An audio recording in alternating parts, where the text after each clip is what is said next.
You find yourself walking through snow. It is late. The kind of late where time loses meaning, where clocks become decorative. You cannot remember when you started walking. You cannot remember why. The snow falls in that particular way it has. Slow, deliberate. Each flake taking its time to reach the ground as if it has nowhere else to be. The trees around you are dark, not black exactly, more like the colour of forgetting. They stand in their patient way, witnesses to something, perhaps to you, perhaps to nothing at all. Your breath makes small clouds in the air. You watch them appear and disappear,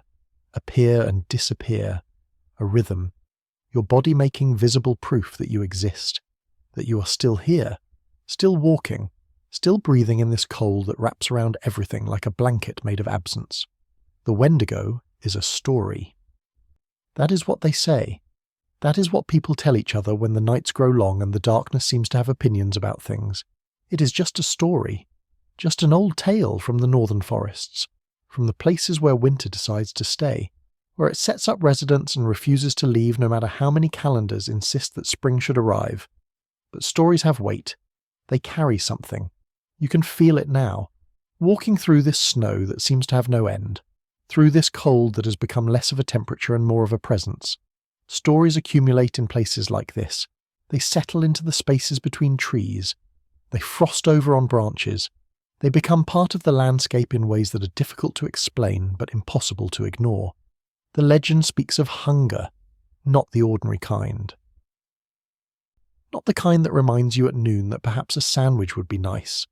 This is hunger that has transcended its original purpose. Hunger that has become philosophical. Hunger that asks questions about the nature of desire and need and the terrible space between wanting and having. You walk.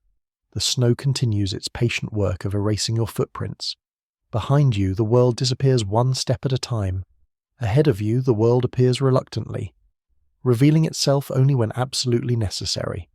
The forest practicing a kind of measured disclosure, showing you just enough to keep you walking, just enough to make turning back seem impractical. The indigenous peoples of the northern regions knew about the Wendigo. They understood it in ways that later visitors would struggle to comprehend. It was not simply a monster in their telling. Not merely something to frighten children with or to explain away disappearances. It was a warning, a reminder, a way of speaking about something that happens to people when isolation and hunger and cold converge in exactly the wrong proportions. The Wendigo was once human. That is the part of the story that makes you pause, that makes your steps slow just slightly. The creature in the legend did not arrive from somewhere else, did not descend from the sky or emerge from the earth. It was made, transformed. A person who faced circumstances so extreme that something fundamental broke inside them, something that could not be repaired. Cannibalism was the trigger, the consuming of human flesh, the ultimate transgression, the line that should never be crossed. But the stories are careful to note that this was not done lightly, not done casually. It happened in winter. It happened when food ran out, when hunting parties failed, when the cold pressed down and stayed down and the body's need for fuel became a roaring voice that drowned out everything else. One person would make a choice, a terrible choice, an impossible choice. They would consume the flesh of another to survive, and in that moment, something would change. The stories say that the taste of human flesh creates an insatiable craving, that once crossed that line becomes impossible to uncross. The person would transform, their heart would turn to ice, their hunger would become endless, they would grow, become tall and gaunt and terrible.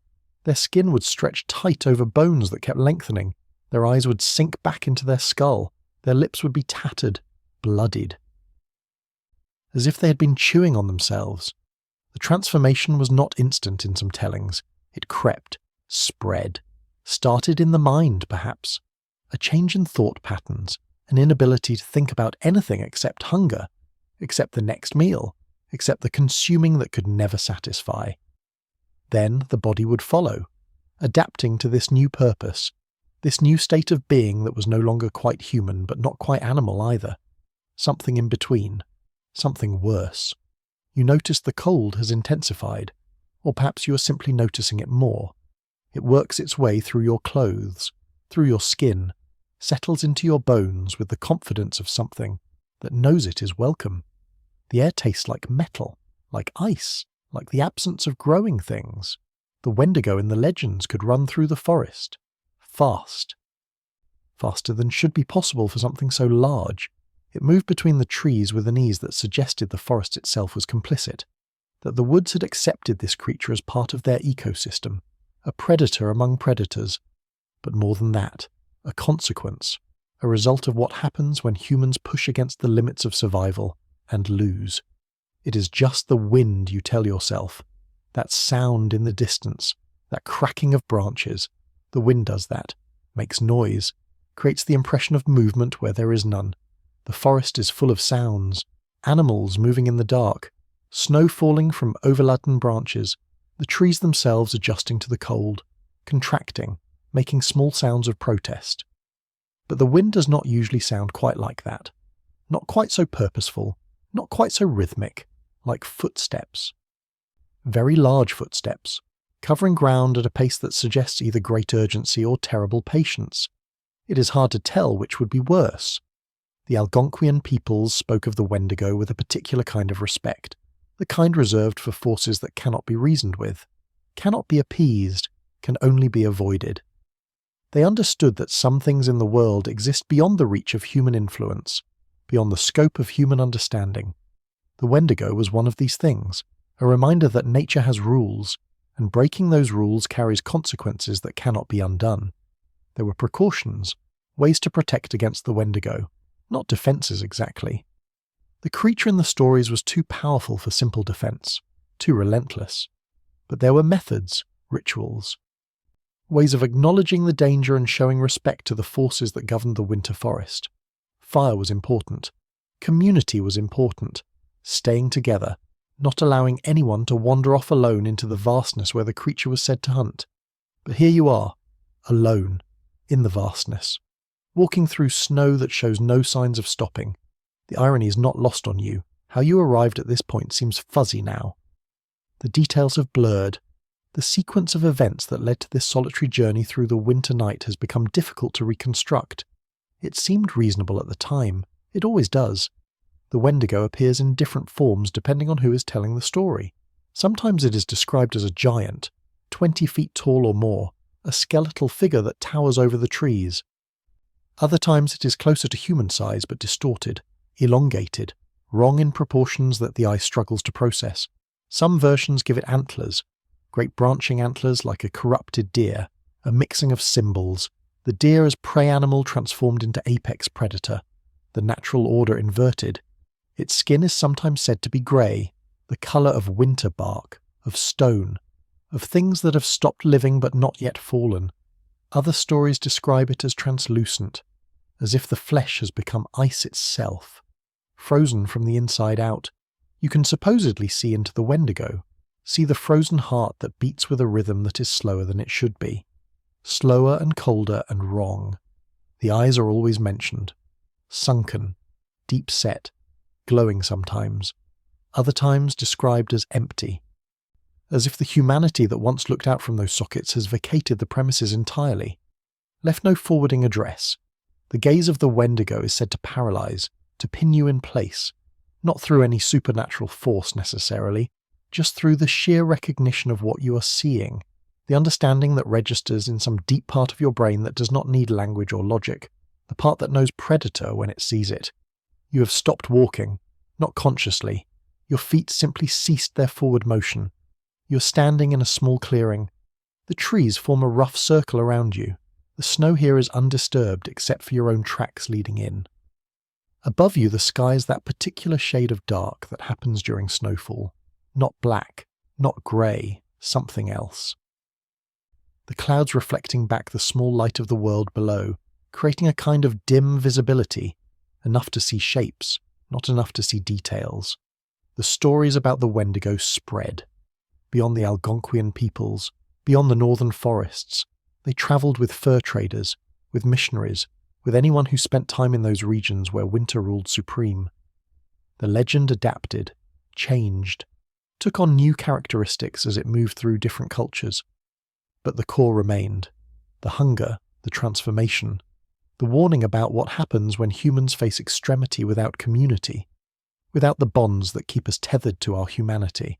Some scholars suggest the Wendigo was a metaphor, a way of talking about greed, about addiction, about the consuming nature of want that can never be satisfied. The person who accumulates wealth but is never wealthy enough. The person who seeks power but is never powerful enough. The endless cycle of consumption that leaves the consumer hollow, empty, transformed into something that resembles a person but lacks some essential quality. But the indigenous peoples who spoke of the Wendigo did not speak of metaphor.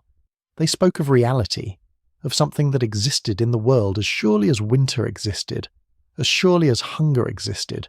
They took precautions, real precautions, against a real threat. The distinction between literal and figurative was perhaps less relevant to them than it would later become to those who studied their stories from a distance. There are accounts, historical accounts, records from the 1800s and early 1900s, stories of individuals who claimed to be turning into Wendigos, who asked their communities to kill them before the transformation completed, before they became a danger. These requests were sometimes honoured. The person would be killed, a tragedy framed as a mercy, a prevention of greater tragedy. One such account involved a man named Swift Runner. He lived in the Alberta region. In 1878 he was found alone. His entire family was dead. 9 people, his wife, his children. He had consumed them, claimed that a Wendigo spirit had possessed him, that he had no choice. He was tried, convicted, executed. The officials at the time considered it murder. The community considered it something more complex, a manifestation of something they understood and the outsiders did not. You start walking again. The pause has cost you something. The cold has settled deeper, found new places to inhabit in your body. Your fingers feel distant, like they belong to someone else, like they are sending reports back from a far country. We are still here, they report, but we are not optimistic about long-term prospects. The forest seems denser now, the trees closer together, as if they have moved while you are standing still, rearranged themselves into a less welcoming configuration. The snow has piled higher on their branches, weighing them down, creating shapes that suggest things without quite being those things. A branch becomes an arm, a cluster of needles becomes a watching face, the mind seeking patterns, seeking recognition, finding it whether it is there or not. The Wendigo is associated with winter specifically, not just cold, not just snow, but winter as a concept, as a state of being, the season where life retreats, where the world enters a kind of death that is not quite death, a suspension, a waiting. The Wendigo hunts in winter, thrives in winter, perhaps cannot exist outside of winter.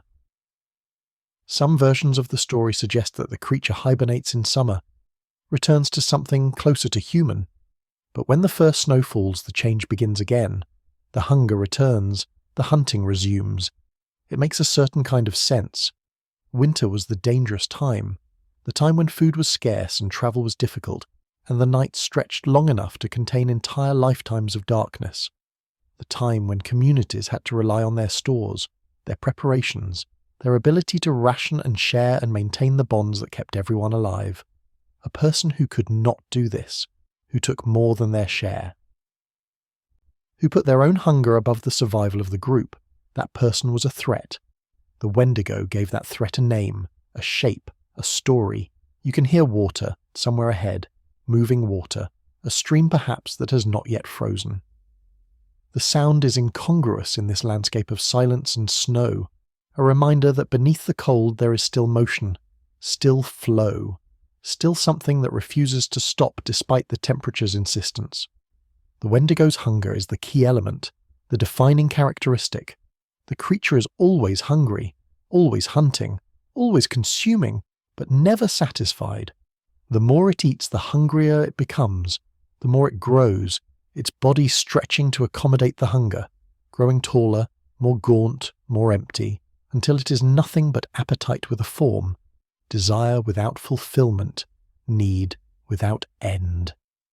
This is perhaps the most terrifying part of the legend, not the appearance, not the hunting, but the futility, the impossibility of satisfaction, The Wendigo cannot stop, cannot rest, cannot find peace.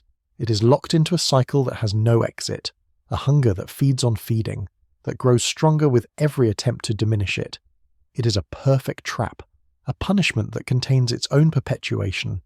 You wonder what it would be like, to want something that completely, that consumingly, to have every other thought crowded out by a single need. Would it be agony, or would it be simplicity? Would the focused nature of it be almost restful in its way? No more decisions to make, no more weighing of options, just the hunger, just the hunt, just the next meal that will never be enough. The stream when you reach it is narrow, a dark ribbon cutting through the white landscape. The water is black, reflects nothing, moves with purpose towards some destination it seems confident about. You cannot cross it here. The banks are steep, the water too deep. You will have to follow it, find a better place. You turn and follow the stream. The water makes its sounds, gurgles, whispers, conversations with itself about matters that do not concern you. The snow along the bank is deeper, less disturbed. Your walking becomes more difficult. Each step requires consideration, effort. The cold is truly impressive now, has moved beyond discomfort into something like achievement. You are cold in ways you did not know were possible, cold in organs you forgot you had. The Cree people called it the Witico, a slight variation in name, a consistency in meaning. The stories among the Cree emphasize the ice heart, the literal freezing of the person from the inside, the transformation starting in the chest, the heart becoming ice, spreading outward until the entire body was frozen but still moving, still hunting, still hungry. There were ceremonies, ways to attempt to cure someone who was beginning to show signs of Wendigo transformation, before it progressed too far. These involved heat, fire, sweat lodges. The idea was to melt the ice heart, to restore warmth to the person's centre, to bring them back from the edge of becoming something else. Sometimes it worked in the stories, sometimes it did not. The ice had gone too deep, spread too far. In some accounts there were people who specialised in dealing with Wendigos, hunters of a sort, though hunter implies a sporting chance. These were more like exterminators. They tracked the creatures, used specific methods. Silver was mentioned in some later versions of the story, the European influence showing through, the mixing of legends. But the older stories relied on fire, on burning the creature completely, reducing it to ash, scattering the ash, making sure nothing remained that could reconstitute. You find a fallen log that spans the stream. It is old, covered in snow, but beneath that you can feel the wood is solid, reliable. You test it with your weight. It holds. You begin to cross. The water below looks very dark, very deep, very cold, as if it is not water at all but liquid darkness. Distilled night that happens to flow. Halfway across you pause, not because the log is unstable, it is fine, but because you have heard something, behind you. In the forest you just left, a sound that is not wind, not falling snow, not the small adjustments of winter trees, a sound that is larger, more deliberate, the sound that something makes when it does not care about being quiet because it knows there is nowhere to run that is far enough. You do not look back. Some instinct stops you, the same instinct that stops you from looking under the bed when you hear sounds in the night. The knowledge that seeing might be worse than not seeing, that imagination can be kinder than reality, that sometimes the mind's version of a thing is more survivable than the truth. You finish crossing the log, move away from the stream, back into the forest on the other side. The trees here look the same as the trees on the other side. The snow looks the same. The cold feels the same. You have crossed a boundary that made no difference, changed nothing. The forest continues, the night continues.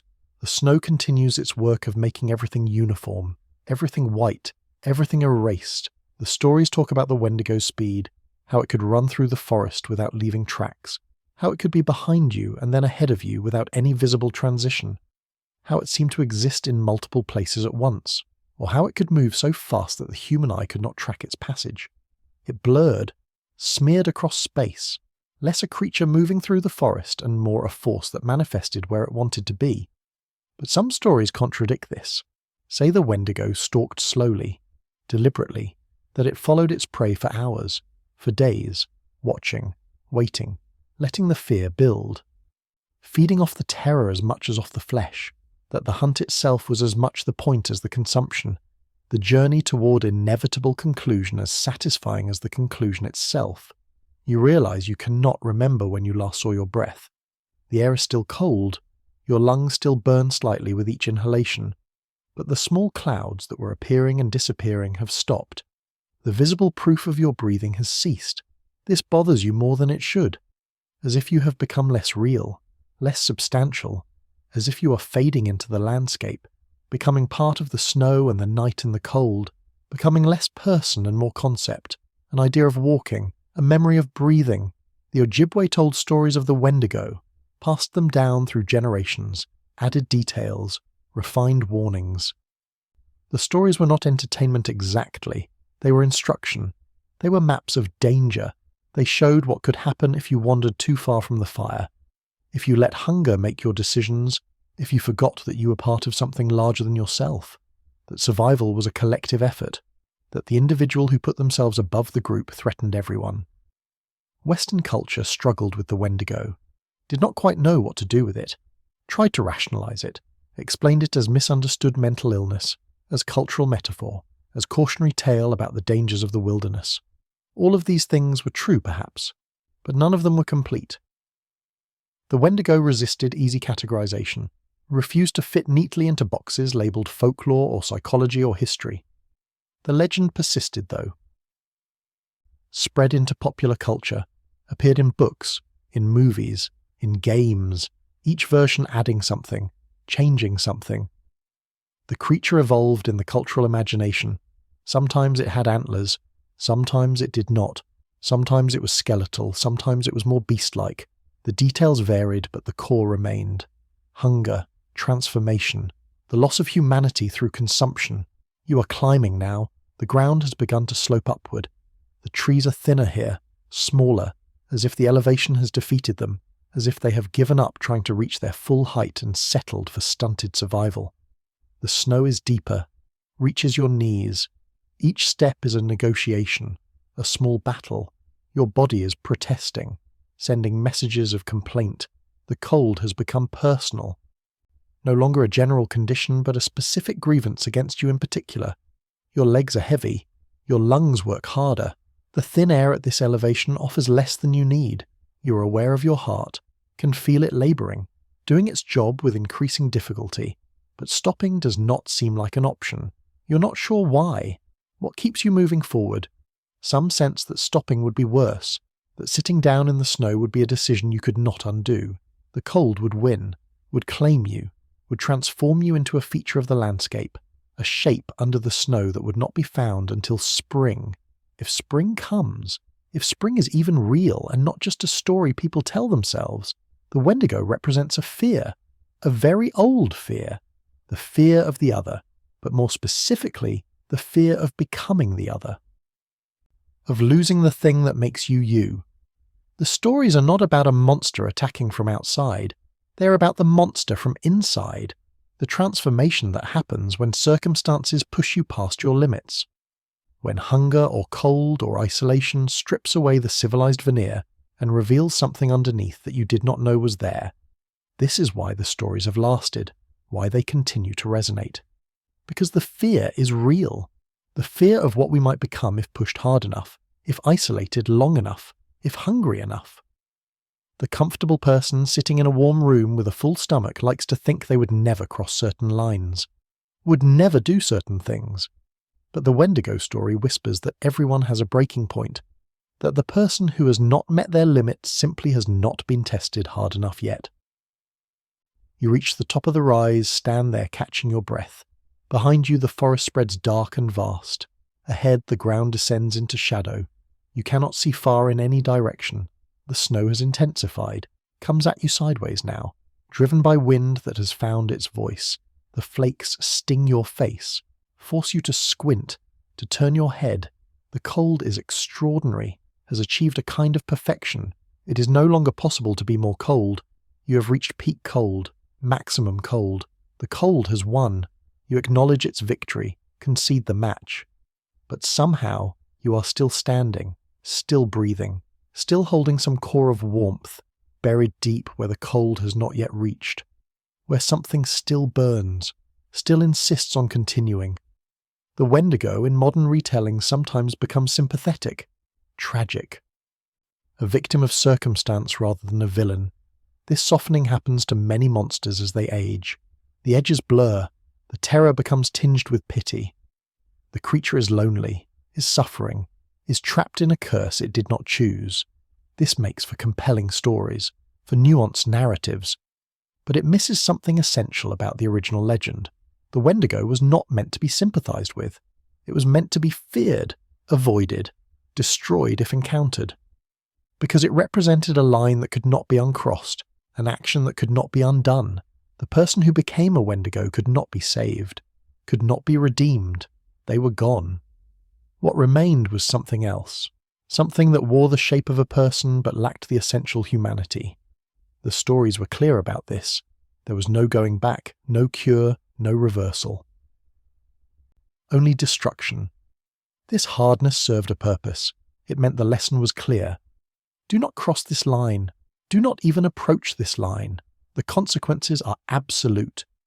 There is no coming back from becoming the thing that consumes, from putting your hunger above everything else, from severing yourself from the community that keeps you human. You start down the slope, your feet slide in the snow, you catch yourself, begin a kind of controlled falling, gravity assisting. The descent is faster than the climb, less effort required. You simply have to not fall completely, have to maintain enough control to stay upright. The trees rush past, the darkness deepens. You're entering a valley, a low place between rises, where the cold air settles, where the snow accumulates. There are structures ahead, you see them through the snow. Shapes that are too regular to be natural, too angular to be trees, buildings perhaps, or what remains of buildings, the suggestion of human presence, of habitation, of people who were once here, who decided this valley was a good place to settle, who built walls and roofs and doors, who tried to carve out a space where they could live and be warm and be safe. You approach the first structure. It is a cabin, or was. The roof has collapsed on one side, the windows are empty, dark rectangles that show nothing inside. The door hangs open, askew on broken hinges. Snow has drifted inside. You can see it through the doorway.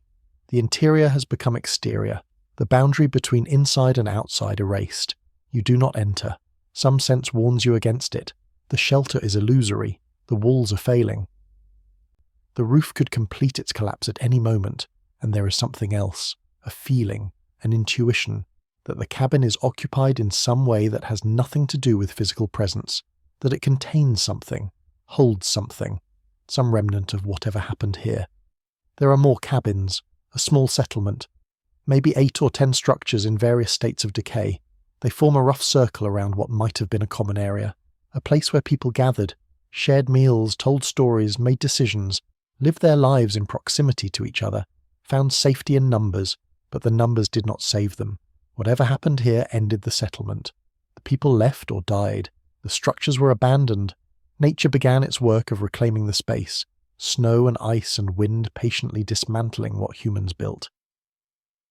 Returning the valley to its previous state, erasing the interruption, you walk through the ghost settlement. Your footsteps are the only sound. The snow has muffled everything, created a silence that feels absolute. You can hear your breathing, your heartbeat, the small sounds your body makes, but nothing else. No animals, no wind in this sheltered valley, no running water, just the snow falling and your presence and the empty cabins watching. The Wendigo stories sometimes involve settlements like this, communities that vanished in winter, were found in spring with everyone gone. Sometimes bodies were found, sometimes not. Sometimes there were signs of struggle. Sometimes it looked like everyone simply walked away, left everything behind, disappeared into the forest. These mysteries fed the legends, provided evidence for those who believed, provided puzzle pieces for those who looked for rational explanations. Starvation was common in harsh winters. People ran out of food, hunting failed, stores were insufficient, communities faced terrible decisions. Rationing meant everyone suffered, everyone weakened, everyone died slowly. But the alternative, taking from your neighbour, consuming them to save yourself. That meant survival for one at the cost of becoming something that should not survive.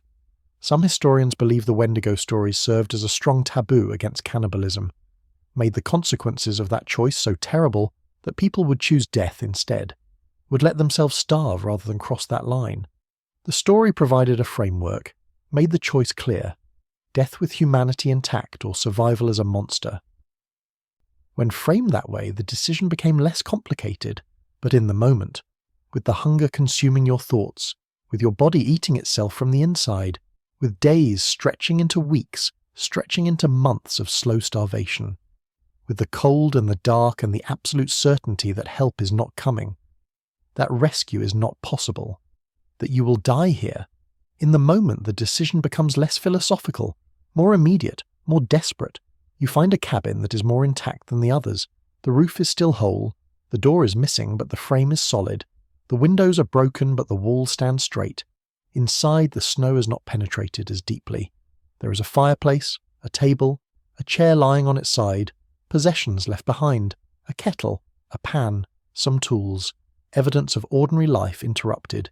You step inside. The shelter from the falling snow is immediate. The silence becomes more pronounced. The cabin holds it, contains it. You're in a pocket of quiet, a bubble of stillness. The cold is the same, maybe slightly less. Maybe that is imagination, but the wind has stopped. The snow is not hitting your face. Small improvements. You right the chair, sit down, your legs grateful, your body settling into the brief rest. You know you cannot stay long. The cold will not allow it. Without movement, your body will cool. The shivering will become uncontrollable. The drowsiness will come. The dangerous sleepiness that the cold brings. The gentle slide toward freezing. But for a moment you sit. Let yourself pause. Your eyes adjust to the dimness inside the cabin. The details emerge. There are more belongings than you first noticed. Clothes hanging on pegs. A shelf with tins and jars. A bed in the corner. Blankets still on it. As if someone just stepped out. As if they might return any moment. But they will not return. You know this. The cabin has the feeling of permanent abandonment. Of a space that has been empty for a very long time. Whatever happened here happened years ago. Maybe decades. The people are gone. The story is over. You're simply passing through. A temporary visitor to someone else's ended life. The Wendigo is sometimes described as having a heart of ice, literally, a frozen organ in its chest. Some versions say this is what must be destroyed to kill the creature, that regular wounds will not work. You must melt the ice heart, must burn it, must apply heat sufficient to thaw the frozen core. Only then will the Wendigo die. Only then will it release its grip on the cursed existence it maintains. The ice heart is a powerful image, the centre frozen, the core cold, unable to feel, unable to connect, hunger without love, need without empathy, the absolute isolation of the self. The Wendigo is alone, forever, cut off from community by its nature, unable to be with others except as food, unable to form bonds except as predator to prey. The ice heart ensures this loneliness, makes it permanent, irreversible. You stand, you cannot stay longer. The cold is finding you even here. The cabin provides shelter from the wind but not from the temperature. Your body heat is being leached away. The cold is patient, will wait, will take its time, but it will win if you let it. You leave the cabin, step back into the falling snow. The valley stretches before you, more forest, more trees, more darkness. You pick a direction, not random but not certain either, away from the dead settlement, towards something, though you are not sure what. Your sense of purpose has become vague, amorphous. You're moving because not moving seems worse, but toward what? Away from what? These questions have lost their edges. The snow is very deep now. Each step is difficult. Your legs punch through the crust, sink to the knee, sometimes deeper. You have to lift your leg high, step forward, let it sink, lift the other, step, sink. A rhythm, exhausting, slow, but continuing, always continuing. The Wendigo appears in Algernon Blackwood's story. The Wendigo, published in 1910. This brought the legend to a wider audience. Blackwood's version emphasized the psychological horror, the effect the creature had on those who encountered it. the fear that spread, the contamination of terror. His Wendigo was less physical presence and more psychological force, a thing that infected the mind. That left people changed, marked. This interpretation influenced later versions. The idea that the Wendigo was as much a mental phenomenon as a physical one, that encountering it did something to you, altered your perception, your understanding of reality, made you see things differently, made you unable to return to normal life. The survivors of Wendigo encounters were never quite the same, carried something with them, a taint, a mark, a knowledge. You're not thinking clearly anymore. The thoughts come slowly, disconnected. Your mind is conserving energy, shutting down non-essential functions, focusing on the basics. Keep moving, keep breathing, keep the heart beating. Everything else is optional. Memory, planning, higher reasoning. These can go. These are luxuries. Right now, you are reduced to essentials, to the animal core that wants to survive. This is how it happens. The cold does this. The isolation does this. Slowly strips away the layers of civilization, of culture, of learned behavior, reduces you to the base programming. Survive, survive, survive, whatever it takes, whatever the cost. The niceties fall away. The social contracts become irrelevant. You are alone. You are cold. You are in danger. The rules that govern normal life do not apply here, cannot apply here. The Wendigo is perhaps what waits at the end of this reduction. When all the layers are gone, when survival is the only thought, when hunger is the only motivation. When the self has become so isolated and so desperate that it can justify anything. When the line between person and appetite blurs. When the ice reaches the heart, you fall. Your foot catches on something under the snow, a root, a rock. You pitch forward, try to catch yourself. Your hands sink into the snow, your face nearly follows. You stop the fall, barely, kneel in the snow, breathing hard. The effort of catching yourself has cost something, energy you did not have to spare. You stay there, on your knees, head down, trying to gather yourself, trying to find the will to stand, to continue. But it is hard, so hard. The cold is impressive, has achieved new heights, has moved beyond physical sensation into something more like concept. Pure cold, platonic cold, the ideal form of cold made manifest. This would be a good place to stop you think. Here, on your knees in the snow. The cold could take you. It would be quick now, quick enough. The drowsiness would come, the sense of warmth that paradoxically arrives near the end. You would lie down, close your eyes, the snow would cover you. By morning you would be a shape under white, a small mound, indistinguishable from many others. The forest would absorb you, take you back, transform you into something else, something that does not feel cold. But you stand. You do not decide to. Your body does it. Some automatic response, some reflex that precedes thought. You are standing before you consciously choose to stand. Your legs shake. Your balance is uncertain, but you are up, vertical, still present, still refusing the cold's invitation to surrender. The forest opens ahead, the trees thin. Give way to a clearing, a meadow perhaps under the snow, a space where the canopy breaks. You stumble toward it. The walking is slightly easier here. The snow has drifted differently, created uneven terrain but less deep in places. You can almost walk normally, almost find a rhythm that does not require constant effort. The sky is visible here. The clouds have thinned. Or perhaps you've emerged into a pocket where they have parted. You can see stars, just a few, pinpricks of light impossibly distant, impossibly old. The light reaching your eyes left those stars before you were born. Before anyone you know was born, you are seeing the past. Ancient light travelling through space to arrive here. Now, in this meadow, in this cold, witnessing your small struggle. The stars are indifferent. They care nothing for your survival. For your comfort, for your fears, they burn with nuclear fire in the void. They collapse under their own gravity. They explode and scatter their elements across space. They do their stellar work without regard for anything happening on this small world.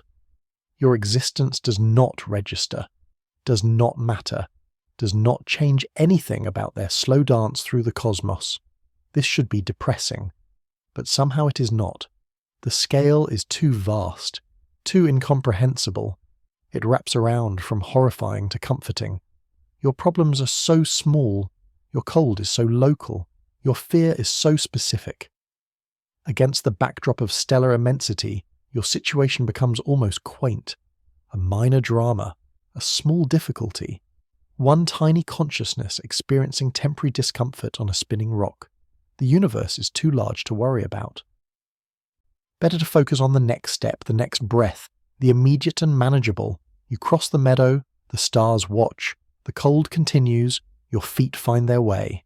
At the far edge the forest resumes, more trees, more darkness, more snow. The pattern repeating, has been repeating, will continue repeating. Forest and clearings and cold and darkness, and the endless work of moving forward. The Wendigo is eternal in some versions, cannot die, can only be contained or escaped. The creature exists outside normal time, has always been, will always be. It is a constant, a fixed point. The stories that give it a beginning also give it a transformation. But what if there was no beginning? What if the Wendigo simply is? A feature of the northern forest, as permanent as the trees, as inevitable as winter, as certain as cold. This version is more disturbing, because it removes hope. If the creature can be killed, then there is a solution, a method, a way to be safe. But if it is eternal, then safety is temporary at best. You can only hope not to encounter it. Hope to be lucky. Hope that when it hunts, it chooses someone else. The randomness is terrifying, the lack of control, the understanding that survival is not about skill or strength, but about chance. You are deep into the forest now, cannot remember when you entered, cannot see the meadow behind you. The trees are dense, old, their trunks are massive. They have been here for centuries, have witnessed countless winters, countless snows, countless people passing through, or not passing through, staying, becoming part of the landscape, feeding the soil, continuing the cycle. There are shapes in the snow. Mounds, irregularities.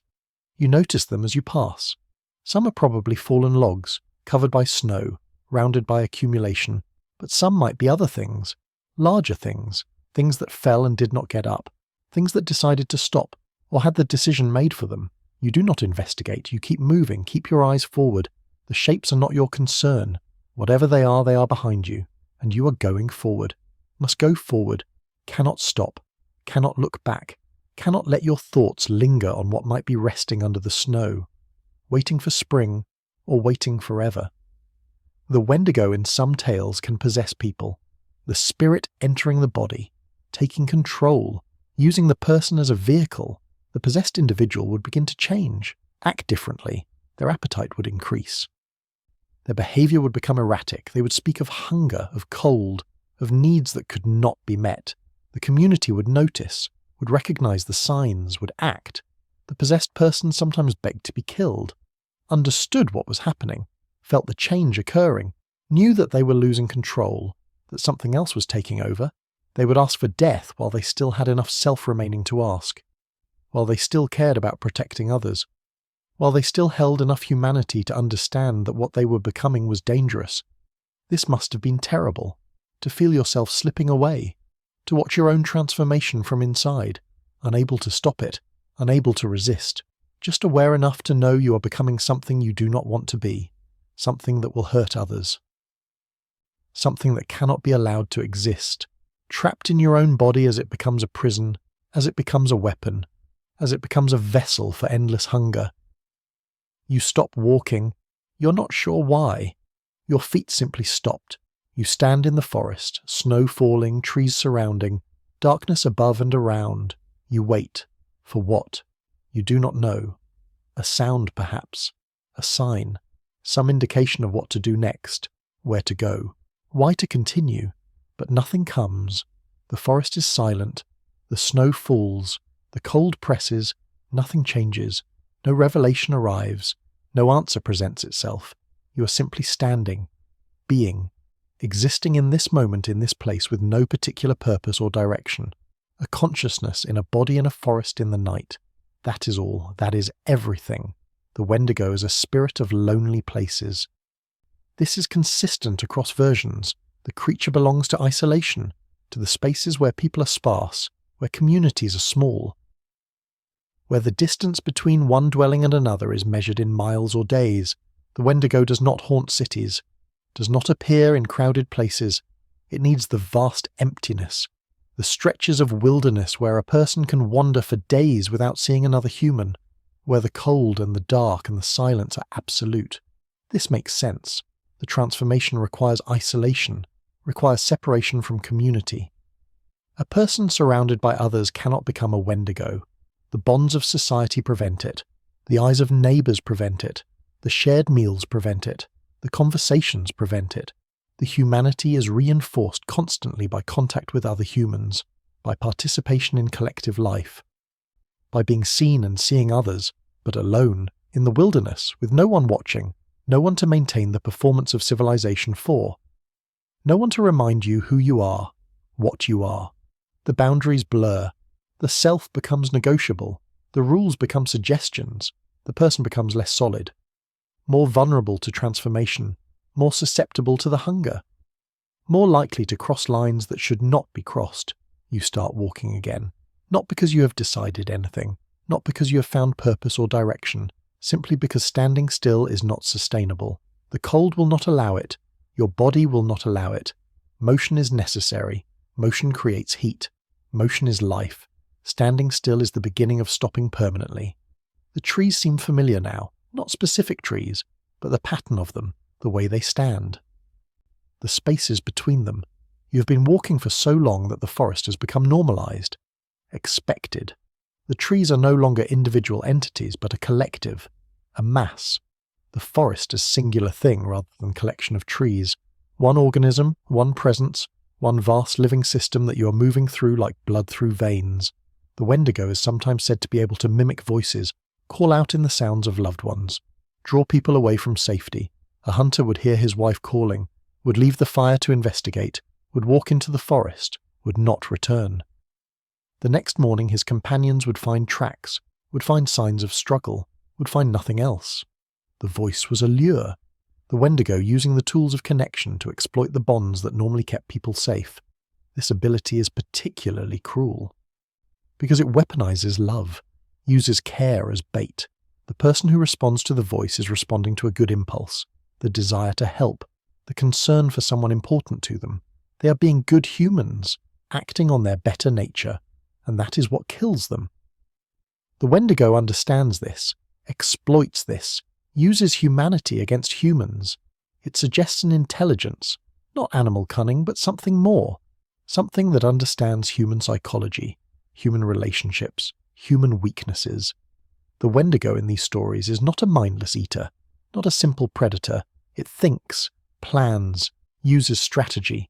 This makes it more frightening, because it means you cannot rely on it being stupid, cannot outsmart it through cleverness.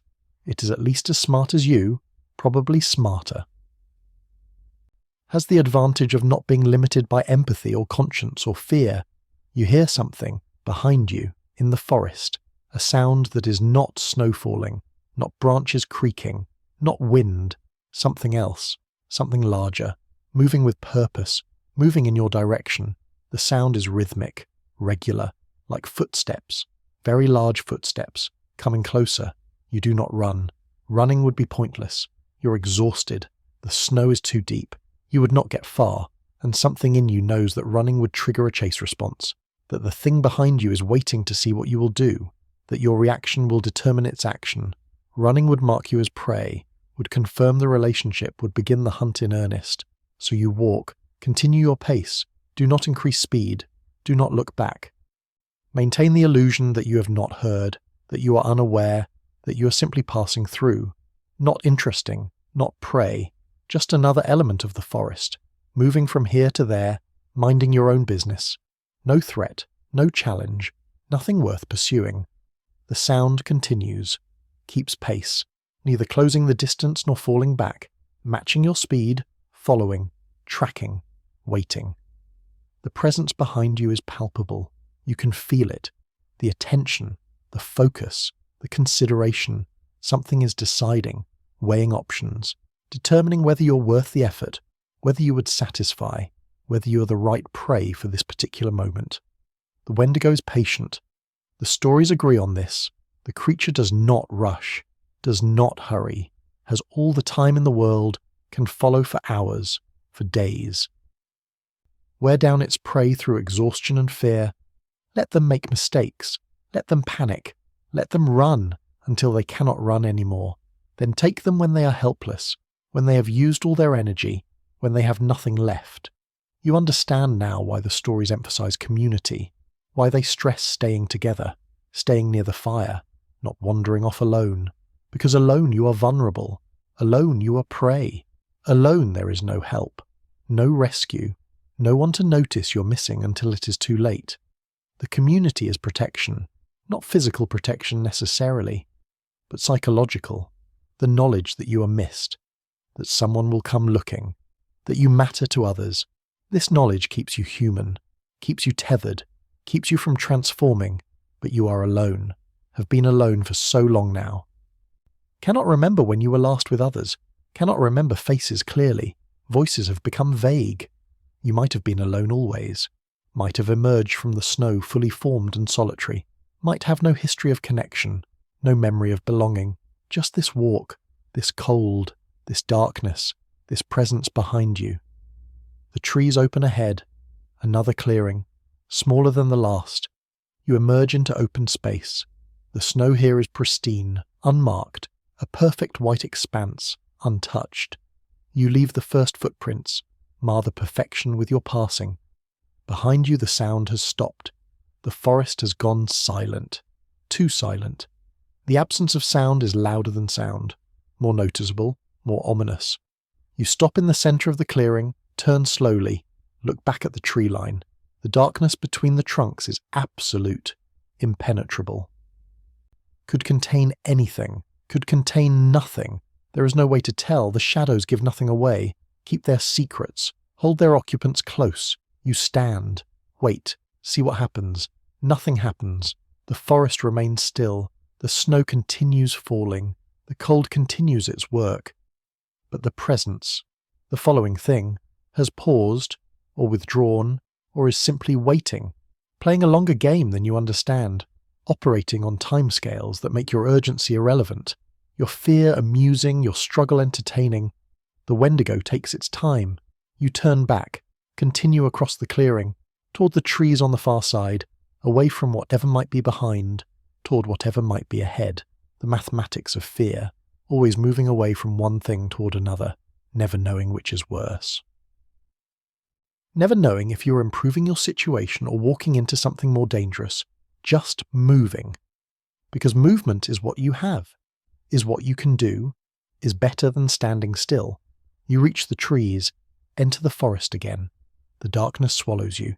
The canopy closes overhead. The world narrows to the space immediately around you. A few feet of visibility. Beyond that, just shadows and suggestions. The snow falling through the branches. The cold air wrapped around everything. Your breath returning to visibility now. Small clouds. Proof of life. Proof of continuing. The Wendigo appears in popular culture frequently now. Movies, television, video games, books. The legend has been adopted, adapted, changed. Sometimes for the better, sometimes not. The creature has become a kind of shorthand. A way of indicating a specific type of horror. Body horror. Transformation horror.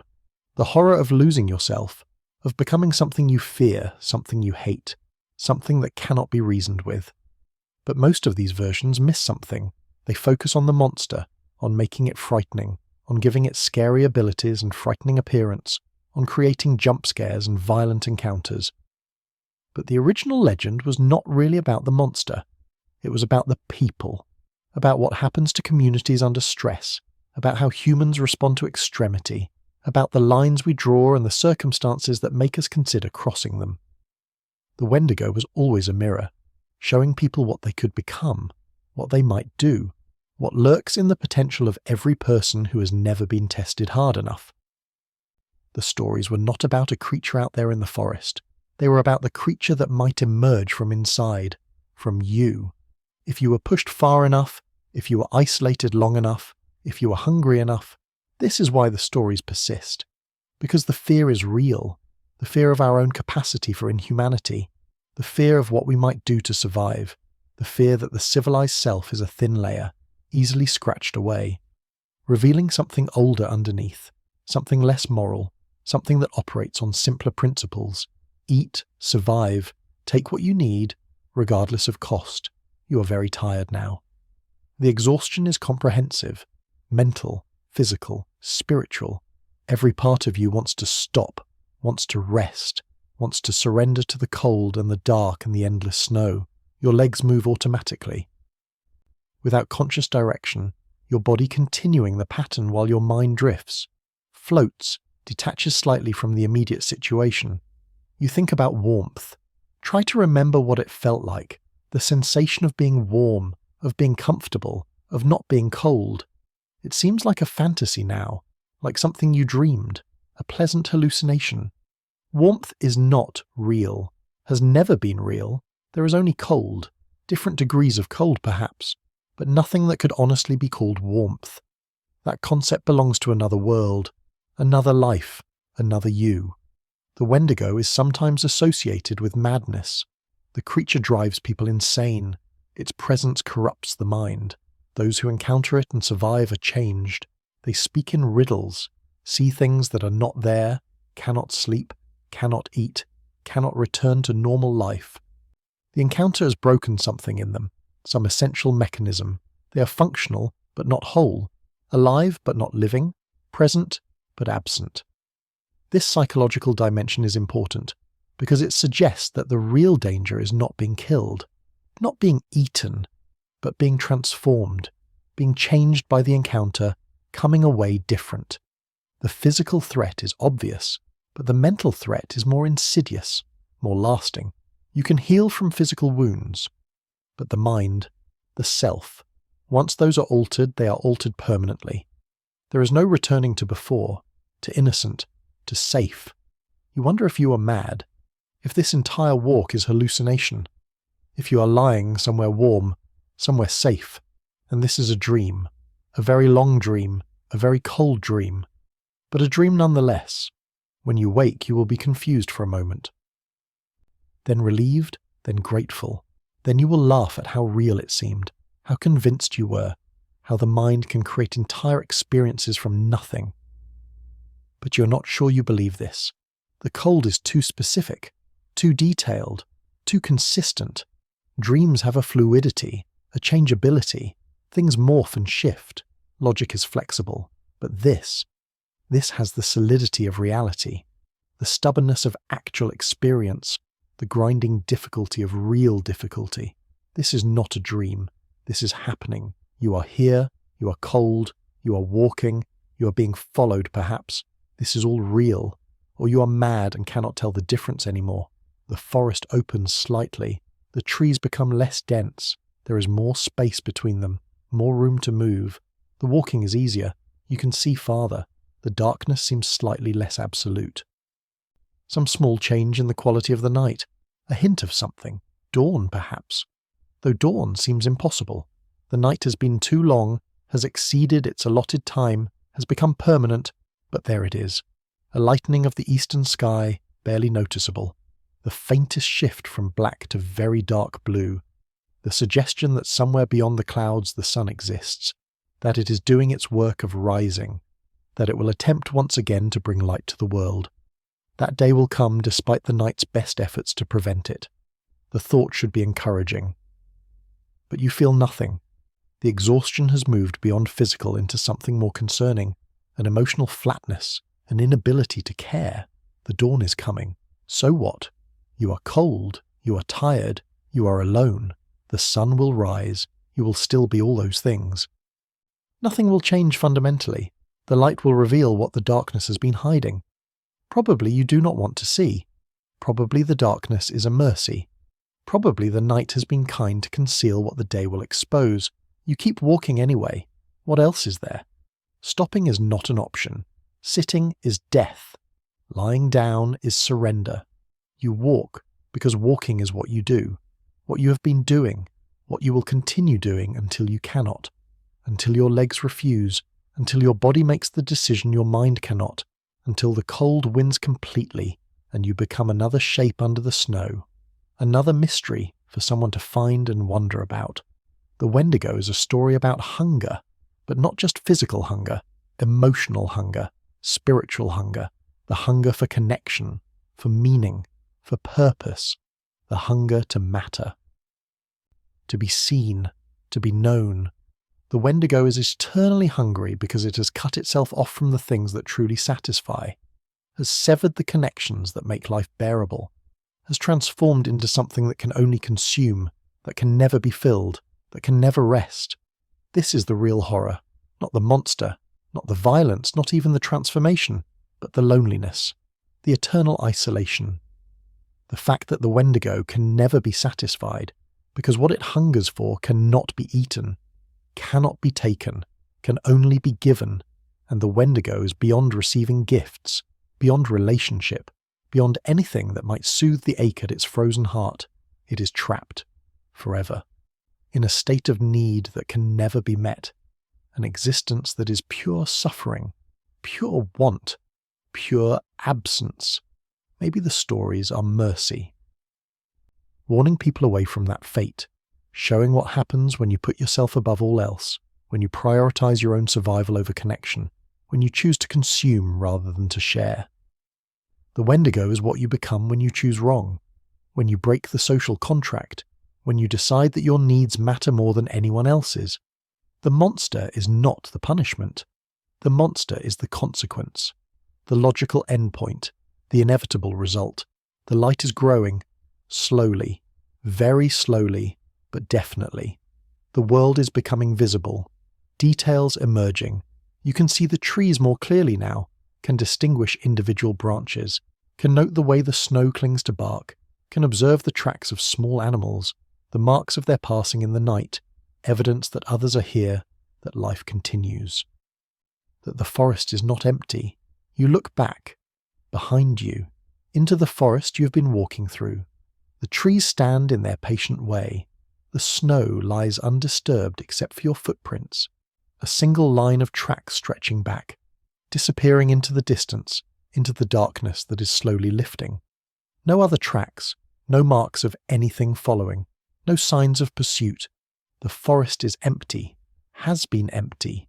The presence you felt, the sounds you heard, imagination perhaps, fear, the mind creating company in the isolation, inventing danger to justify the dread, or the thing that followed left no tracks, moved above the snow, or between the spaces, or exists in a way that does not disturb the physical world. The absence of evidence is not evidence of absence. The lack of tracks proves nothing. The Wendigo is not a normal creature. Does not follow normal rules, cannot be tracked or predicted or understood using ordinary logic. It is other, beyond, operating according to principles that do not apply to lesser beings. You turn forward again. The light continues to grow.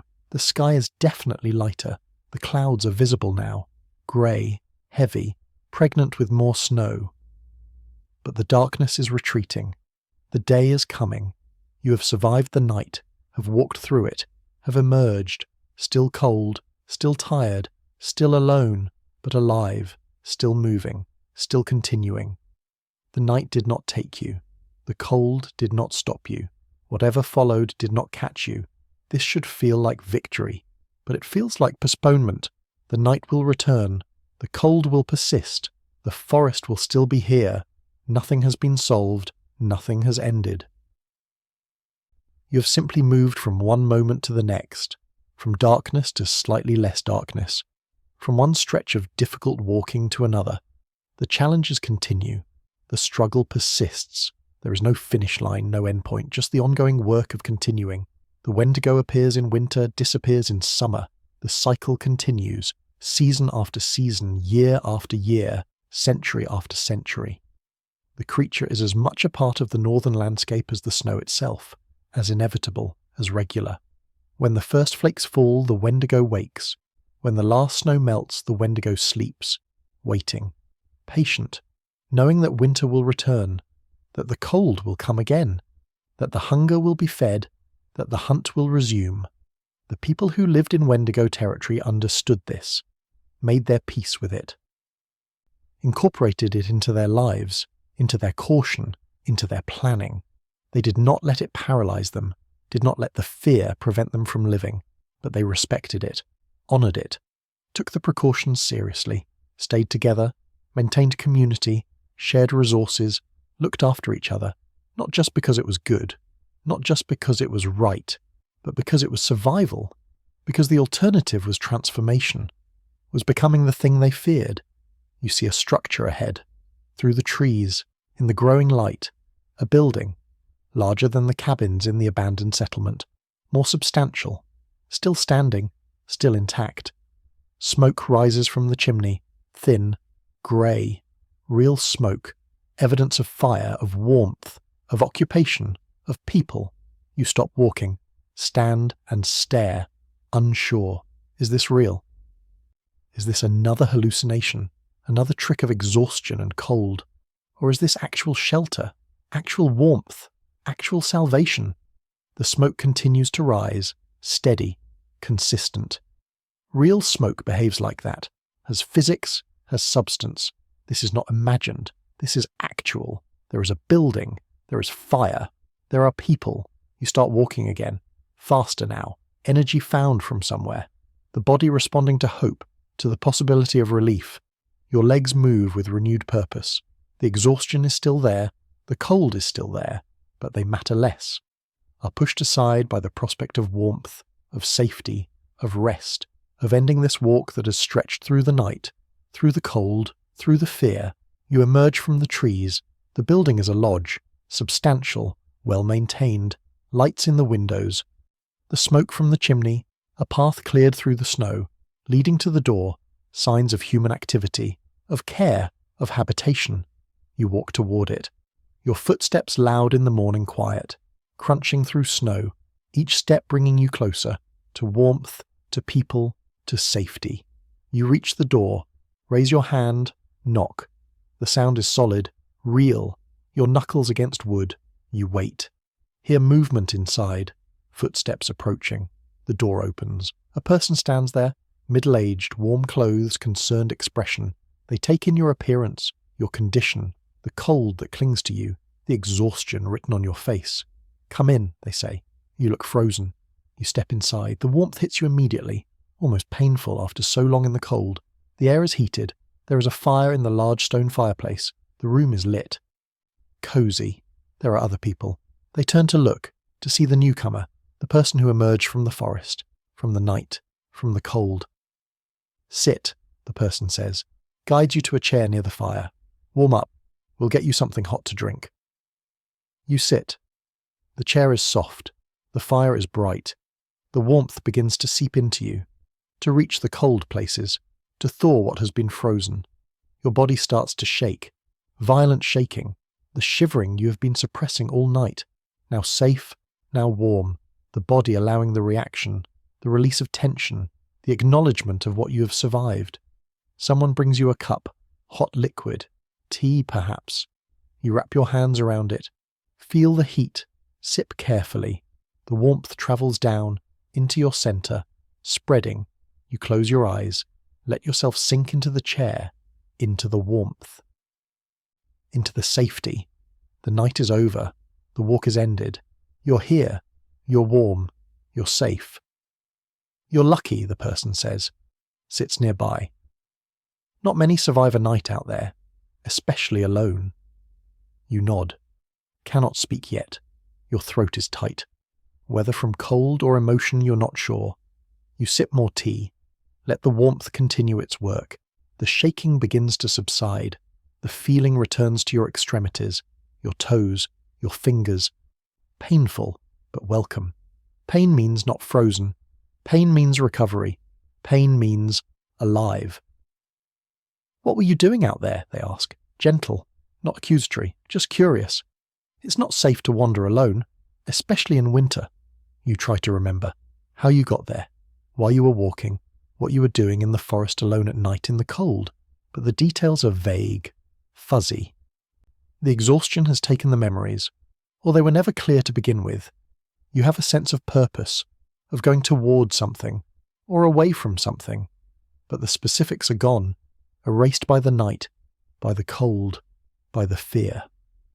I'm not sure, you say, your voice rough, unused. I was walking. I just kept walking. They nod. Exchange a glance with someone else in the room, a look you cannot quite interpret, understanding perhaps, or concern, or something else. You should rest, they say. We have a room. You can sleep, recover. We'll talk more later. You agree, stand. Your legs are weak. The person helps you, guides you to a small room, a bed, clean sheets, warm blankets, a window that shows the forest, the daylight, the snow still falling, but gently now, softly, without the violence of the night. The storm has passed. The worst is over. You lie down. The bed is soft, the blankets are heavy. The warmth surrounds you. Your eyes close. Sleep comes immediately, deep, dreamless. The sleep of exhaustion, of survival, of relief. The cold recedes. The fear fades. The night is forgotten. For now, for this moment, you are safe. You are warm. You are resting. The Wendigo can wait, has waited before, will wait again. Patience is its gift, its curse, its nature.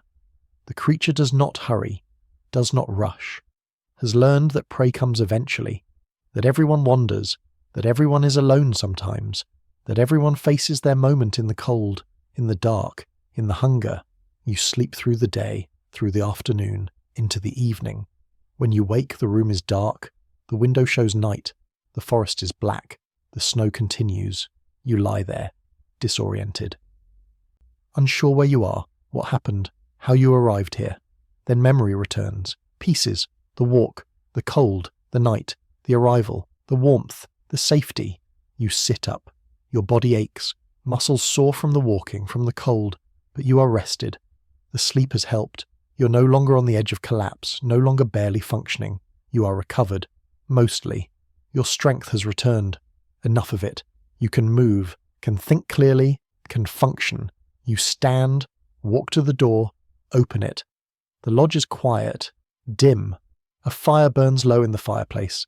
A few people sit in chairs, reading, talking quietly. They look up as you emerge, smile, welcoming, warm. You're awake, one says. Feeling better? You nod. Yes, thank you, for taking me in, for the warmth. Of course, they say. No one should be out there alone, especially at night. Especially in winter. You sit with them, accept more tea. The conversation is gentle. They ask where you came from, where you were going. You answer as best you can. The details are still unclear. You were travelling, got lost, kept walking, found yourself in the forest, in the night, in the cold. They nod, understanding, not pressing, not demanding more explanation than you can give. The forest is dangerous, one of them says. Older, grey hair, serious eyes. People go in, don't come out. The cold takes them, or other things. Other things, you ask. They pause, look at each other. Some silent communication. Then back to you. Old stories, they say. Legends. Things people say exist in the deep forest, in the winter. Creatures, spirits, things that hunt. The Wendigo. They don't say the name, but you know, can feel it. The presence in the conversation, the thing being talked around, the fear that has no name because naming it gives it power, makes it real, invites it closer. The stories are protective, are warnings, are ways of teaching caution without causing panic. Have you seen them, you ask? These things? These creatures? They shake their heads. No, but we've heard them. Sometimes, at night, in the distance, sounds that aren't normal, that don't belong. We stay inside, keep the fire burning, stay together, and nothing bothers us. The old ways work, the precautions protect. You understand. The lodge is not random, not accident. It is placed here deliberately, maintained carefully, a refuge, a safe point, a place where people can shelter, where the rules are observed, where the community is maintained, where the old knowledge is respected. The fire, the company, the shared resources, these are not just comforts, they are protections, defences against more than cold. The night deepens, the fire is built up, food is shared, simple food, warm, nourishing. You eat gratefully, the warmth and rest and food combine. You feel human again, feel like yourself. The night in the cold recedes, becomes memory, becomes story, becomes something that happened but is not happening now. The present is warm, is safe, is communal. The danger is outside, kept at bay by walls and fire and company, but you can feel it, beyond the walls, in the darkness, in the forest, something waiting, something patient, something that knows you survived but does not care, that understands survival is temporary, that everyone leaves eventually, everyone returns to the forest, everyone walks alone sometime. The Wendigo can wait, has nothing but time, nothing but hunger, nothing but patience. You stay at the lodge for days, recovering, resting, helping with small tasks, becoming part of the temporary community. The people are kind, welcoming. They do not pry, do not demand your story, accept your presence, share their resources, maintain the routines that keep everyone safe, keep everyone human. But you cannot stay forever. You know this. The lodge is a pause, a respite, not a destination.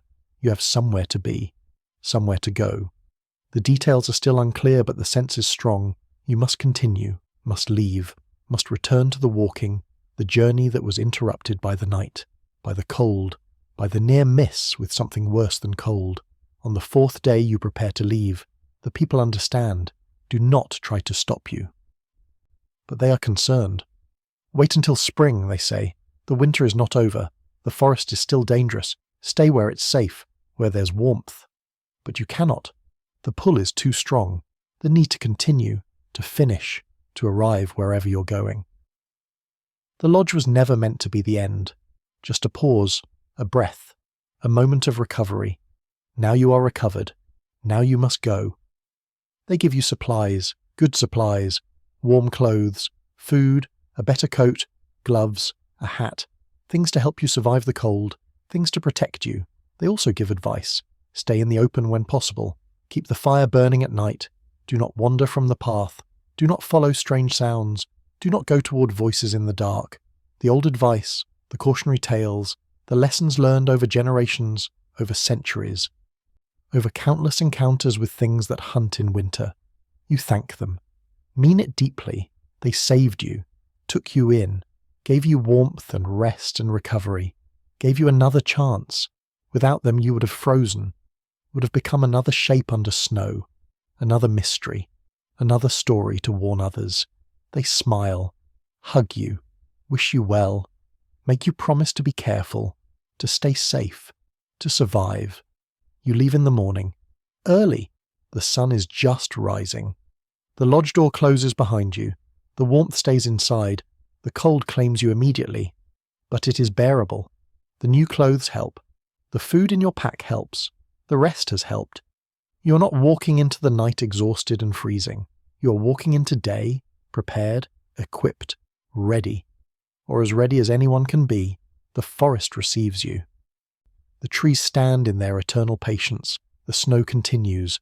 Lighter now, softer. The storm has broken. What remains is gentle, steady, continuous, but no longer violent, no longer trying to erase you, just falling. Because that is what snow does in winter. It falls, accumulates, transforms the landscape, makes everything white, everything quiet, everything soft. You walk, find a rhythm. The new boots are good, the warm coat works, your body is fed, rested, strong. The walking is still difficult but manageable. The snow is deep but you punch through, make progress. The forest passes, trees, clearings, small frozen streams, hills, valleys. The landscape varied but consistent. Always cold, always white, always winter. Hours pass. The sun climbs, reaches its peak. Such as it is in winter. The light is thin, filtered through clouds. But it is light, enough to see by, enough to navigate. You follow your instinct, your sense of direction, towards something. You still do not know what. But the pull is there. The conviction that there is a destination, a place you're supposed to reach, a reason for this journey. The afternoon brings change, the clouds thicken, the snow increases, the wind picks up. Not storm, not yet. But the promise of storm, the warning, The sky turning from grey to darker grey, the temperature dropping, the world preparing for another night, another cycle, another test. You look for shelter, scan the forest for options, a cave, an overhang, a dense stand of trees that might provide some protection, something, anything. The night will be here soon. You need to be ready, need to have fire, need to have protection. The memory of the last night is strong. The cold, the dark, the following presence. You cannot repeat that, cannot survive it again, need to do better, be smarter, be prepared. You find a place, a rocky outcrop, a shallow overhang, not a cave, not deep, but enough. Enough to block wind, enough to contain a fire, enough to provide some barrier between you and the forest, between you and the night, between you and whatever might be hunting. You gather wood, dead branches, dry under the snow, pile them under the overhang, prepare. The sun sets early, winter sun, gone by late afternoon. The darkness comes quickly, rushes in, fills the forest, erases the details, reduces everything to shapes and shadows. You light the fire, the matches from the lodge, dry kindling, the flame catches, grows, spreads. Soon you have fire, real fire, warm, bright, protective. The heat pushes back the cold, the light pushes back the dark. You have created a small bubble of safety, of civilization, of humanity. In the midst of wilderness, you eat food from the lodge, dried meat, hard bread, simple, satisfying. You boil water in a small pot over the fire, make tea, drink it slowly, the warmth from inside matching the warmth from outside. You're managing, are doing the things that keep you alive, keep you human, keep you from being prey. The fire burns, you tend it, add wood, maintain it. The night is long, the fire must last. The Wendigo fears fire. The stories say this. Fire is life, is warmth, is community, is everything the Wendigo is not. The creature is cold, is alone, is death. Fire repels it, keeps it at bay. Not forever, not absolutely, but enough. While the fire burns, you are safer. While you maintain the flame, you maintain your humanity, your connection to civilization, your distinction from the beast, from the hunger, from the endless consuming. Fire is the line, the boundary, the defense. Keep it burning, keep yourself safe. You lean back against the rock, warm, fed, protected. Watch the flames dance. They move with purpose but without plan, responding to wind, to fuel, to physics, beautiful in their randomness, in their chaos, in their brief existence. Each flame is temporary, exists for moments, then dies, is replaced by new flames. The fire persists even as the flames change, continue even as the individual elements end. A cycle, a system, a demonstration of how things persist through change, through renewal, through the constant replacement of what is lost. The night is very dark beyond the fire. The forest is invisible, a solid black wall. The fire ruins your night vision, creates a bubble of light that blinds you to everything outside. Anything could be out there, could be watching, could be approaching. You would not see until it entered the circle of light, until it was close. Too close, perhaps, but this is the trade. The fire protects but also blinds, warms but also isolates. You choose the protection, choose the warmth, choose the light, accept the blindness. Trust that the fire will keep away what the darkness might hide. Hours pass. You tend the fire, add wood regularly, keep it strong. The cold presses close, waits at the edge of the light, patient, ready to rush in when the fire falters, when the wood runs low, when your attention lapses, but you stay vigilant, stay awake, stay focused. The fire burns. The night continues. The forest remains silent, or makes sounds you cannot hear over the crackle of flames, over your own breathing, over the beating of your own heart. Midnight arrives, or what you estimate as midnight. Time is difficult in the darkness, elastic. A minute can feel like an hour can pass like a minute. You're tired but cannot sleep, dare not sleep, need to maintain the fire, need to stay alert, need to watch for dangers, so you sit. Lean against rock, watch flames, think thoughts that circle and repeat, that go nowhere, that accomplish nothing, but keep your mind occupied, keep you present, keep you from drifting into the dangerous spaces where fear lives, where imagination creates horrors, where the mind invents what it cannot see. You hear a sound from the forest, from the darkness beyond the fire, a crack. A branch breaking perhaps, or something stepping on snow, deliberate, heavy. You freeze, stop moving, stop breathing, listen. The fire crackles, makes hearing difficult, but there, again. Another sound, movement, something walking, something large, moving through the forest, not toward you necessarily, parallel perhaps, passing or circling, hard to tell. Sound behaves strangely at night, in the cold, in the forest, bounces, echoes, misleads. You add wood to the fire, make it brighter, make it stronger. The flames leap, the light expands, pushes further into the darkness, illuminates more trees, more snow, more empty space. You see nothing, no movement, no shapes, no eyes reflecting firelight, just trees, just snow, just darkness. The sound has stopped, or moved away, or was never there, was imagination, was fear. Was your mind creating company in the isolation, but you know better, have learned. The forest is not empty, the night is not safe. Things hunt here, things that do not leave tracks, do not reflect light, do not behave according to the rules you understand. The Wendigo is real, or real enough, or represents something real. The danger, the threat, the consequence of being alone, of being in the wrong place, of being prey. The stories are true, maybe not literally, maybe not factually, but true in the way that matters, true in the warning, true in the caution, true in the advice to stay by the fire, to stay in the light, to stay human. The night deepens, reaches its darkest point, the time before dawn, when the world seems furthest from light, when hope seems least sustainable, when the cold is strongest. When predators hunt most effectively, you're exhausted, your eyes burn, your body aches, but you maintain, tend the fire, stay alert, keep watch. The lodge people were right. This is not a journey to undertake lightly, is not a walk for the unprepared. The forest takes payment, the winter demands respect, the night claims carelessness, but you are not careless, are not unprepared, are doing everything right. The fire burns, you survive, the night continues, but so do you. Dawn comes eventually, always does. The darkness cannot last forever, physics prevents it. The planet turns, the sun rises, light returns, the eastern sky lightens, grey becomes visible against black. The distinction between trees and sky returns, details emerge, the world becomes three-dimensional again, real again, less threatening in daylight.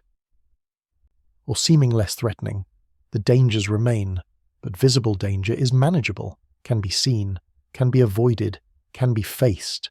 The night conceals, the day reveals. Both have their challenges, but you prefer day, prefer seeing, prefer knowing what is there rather than imagining. You let the fire die, the flames diminish, become coals, become ash. The warmth fades, the cold returns, claims its territory. You pack up, gather your things, prepare to walk. The night has passed. You have survived. 2 nights now, 2 tests, 2 victories against the cold, against the darkness, against whatever watches from the forest. You are learning, adapting, becoming better at this, becoming something other than easy prey, becoming a challenge, becoming something that does not give up, that does not surrender, that keeps going despite everything.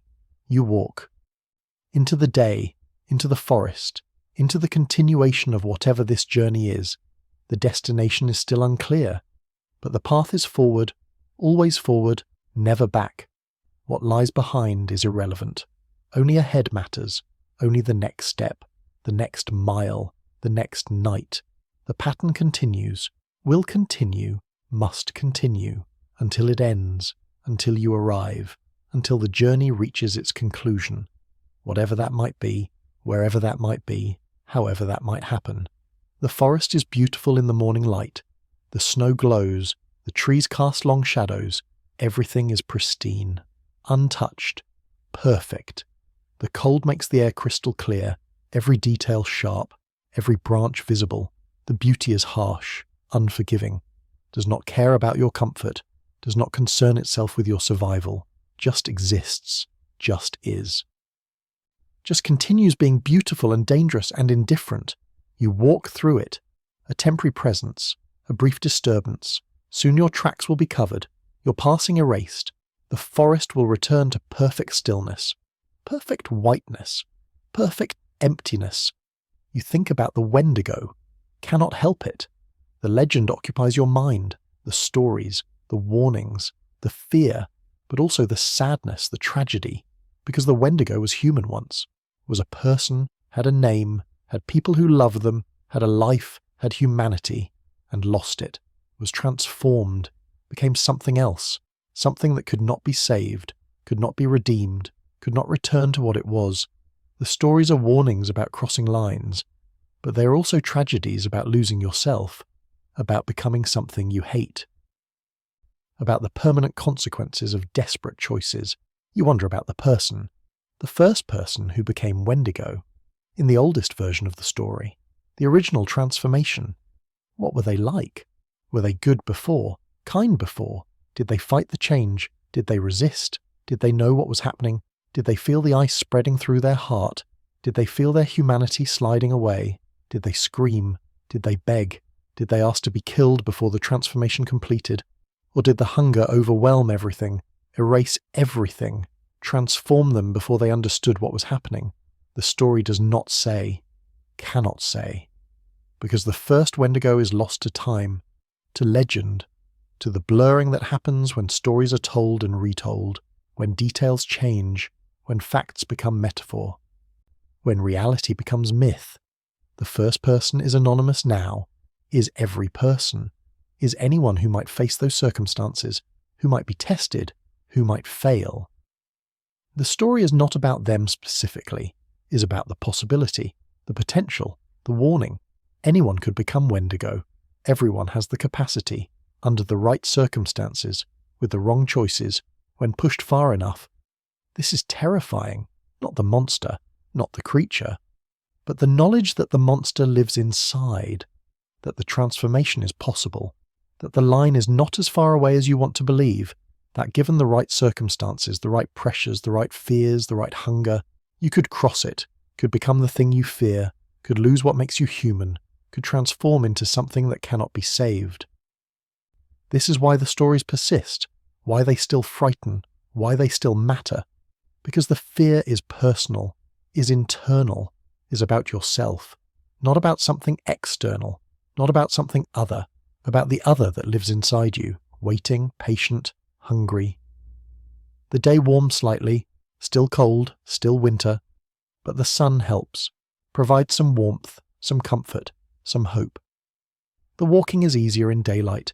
You can see obstacles, can plan your route, can avoid difficulties. The snow is still deep but manageable. You have found a rhythm, a pace, a method. You're getting better at this, learning, adapting, surviving. The journey is teaching you, changing you, making you harder, stronger, more capable, or perhaps revealing what was always there, what you always were. Stripping away the soft layers, revealing the core. Showing what you're made of when everything else is removed. You pass through a stand of birch trees, white bark, black marks, beautiful against the snow, like ink on paper, like writing in an ancient language, like messages left by something other. You touch one, feel the bark, papery, peeling. The tree is alive but seems dead in winter, seems frozen, seems to be waiting for spring, for warmth, for the return of life. But it is alive now, just dormant, just patient, just enduring, like you, like everything here, enduring winter, waiting for change, surviving until something better arrives. The Wendigo is associated with winter because winter is the time of endurance, the season when life becomes difficult, when survival is not guaranteed, when the world becomes hostile. The Wendigo represents what happens when endurance fails. When survival becomes the only value, when staying alive justifies anything. The creature is the endpoint of a philosophy, of a mindset, of a way of thinking that prioritizes the self above all. that sees others as resources, that transforms people into food, into fuel, into means to an end. The Wendigo is pure utility, pure calculation, pure survival instinct without morality, without empathy, without connection. It is what you become when you strip away everything except the will to live, and the hunger that drives it. You stop for a rest, sit on a fallen log cleared of snow, eat some food, drink some water. Your body needs fuel, needs rest, needs moments of recovery. You cannot walk forever without pause, cannot drive yourself beyond limits, must respect the body's needs, must maintain the machine that carries you forward. The cold is constant, the exhaustion accumulates, must be managed, must be addressed, must be honoured. So you sit, you rest, you eat, you give yourself what you need to continue, to survive, to make it through another day, another night, another mile. The forest is quiet in the afternoon. The wind has died, the snow has stopped, the air is still, the silence is profound, absolute. You can hear your own heartbeat, your own breathing, the small sounds your body makes, but nothing else. No birds, no animals, no wind, no running water, just silence. The kind of silence that feels heavy, that has weight, that presses on you, that makes you aware of your own existence, your own aliveness, your own noise. You are the disturbance here, the interruption, the thing that does not belong. The forest would be perfectly still without you. Perfectly silent, perfectly empty. You are the anomaly, the foreign element, the thing that breaks the pattern. You stand, continue walking. The log was comfortable, but staying too long is dangerous. The cold finds you when you stop, settles in, claims territory. You must keep moving, must maintain body heat, must work against the cold's patient work of freezing everything. Movement is life.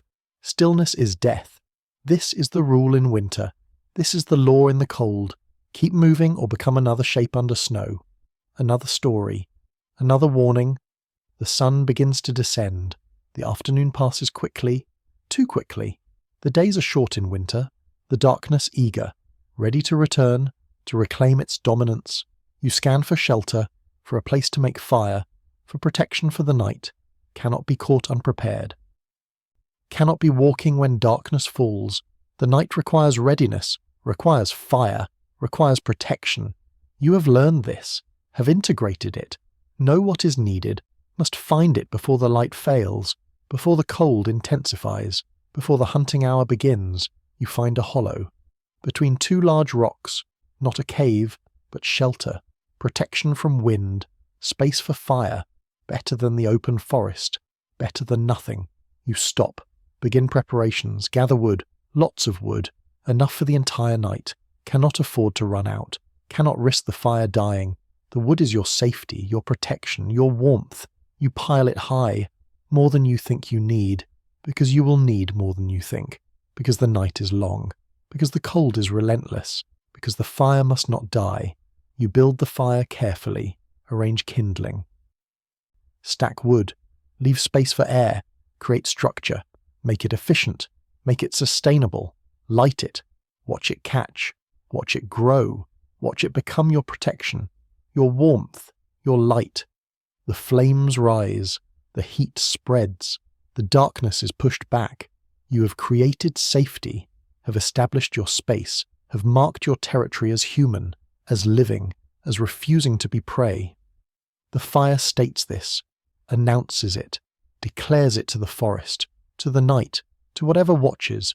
You're here, you're alive, you're not food, you're firekeeper, community of one, but community nonetheless, still human, still connected, still holding the line. Night falls, complete, absolute. The darkness beyond the fire is total. The forest disappears, becomes absence, becomes void, becomes nothing. Only the fire exists, only the circle of light, only the small space you have claimed. Beyond that is unknown, unknowable, could be empty, could be full, could be anything. You sit close to the flames, back against rock, eyes on the darkness, watching, waiting, listening. The night is alive, has presence, has intention. You can feel it, the watching, the waiting, the patience. Something is out there, has always been out there, will always be out there. The question is not if, but how close.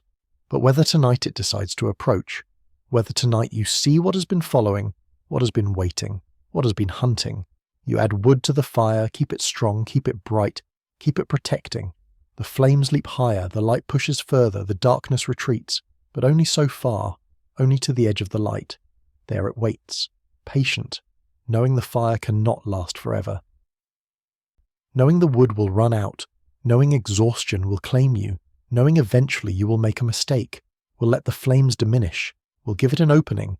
It can wait, has nothing but time. You are temporary, it is permanent. You are passing through, it lives here, owns this, is this. You are the visitor, it is the host.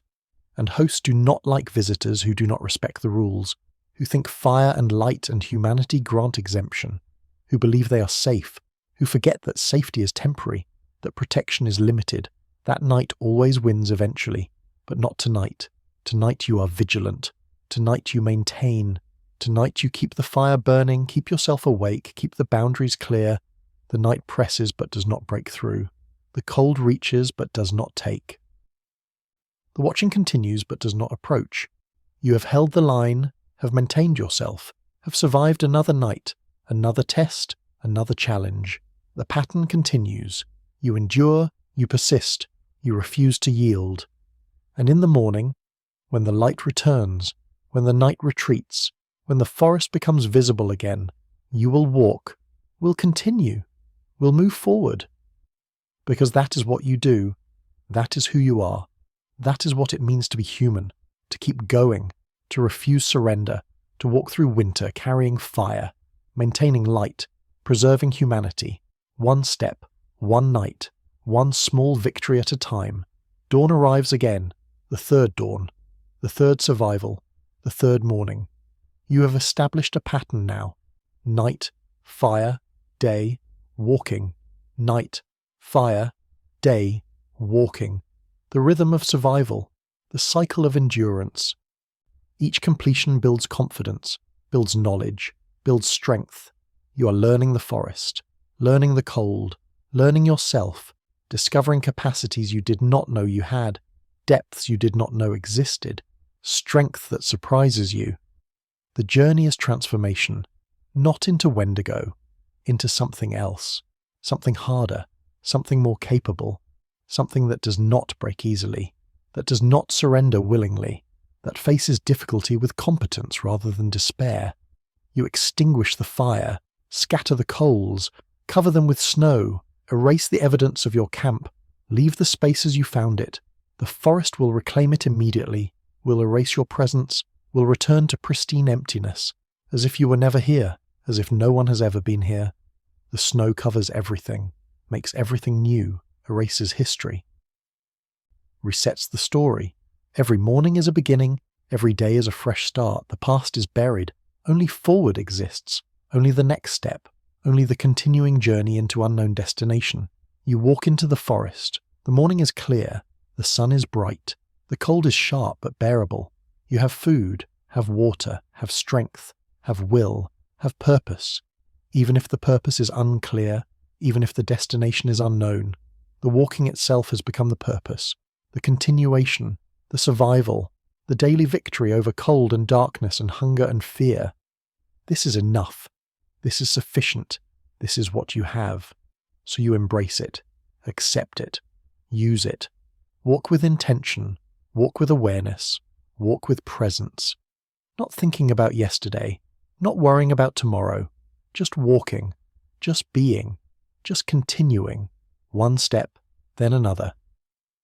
Then another, the meditation of motion, the prayer of persistence, the worship of endurance. The forest begins to change, subtle at first, then more obvious. The trees are different, not spruce and pine, not birch, something else, hardwoods, oak, maple, bare in winter, skeletal, their branches reaching, their roots deep, old trees, very old, centuries old.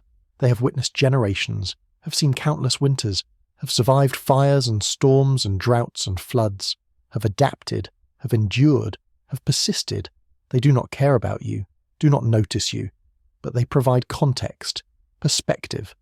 Your problems are brief, your life is short, your journey is temporary. The trees will be here long after you're gone, will witness whatever comes next, will remain, will endure, will persist, as they always have, as they always will. You feel small, in a good way. Your troubles shrink, your fears diminish, the scale shifts. You're one small person, walking through one small section of forest. In one small moment of time, the universe is vast, the world is large, the forest is old. You are new, temporary, passing. This should be frightening, should be depressing, but it is liberating. Your problems are small, your journey is small, your life is small. None of it matters cosmically. All of it matters personally. The paradox is comfortable, is freeing. You do not need to be significant, do not need to be important, do not need to change the world, just need to walk through it, experience it, survive it, appreciate it. That is enough. That is everything. That is the whole point. The Wendigo is small too, in the cosmic sense. It is a local phenomenon, a regional legend, a specific fear.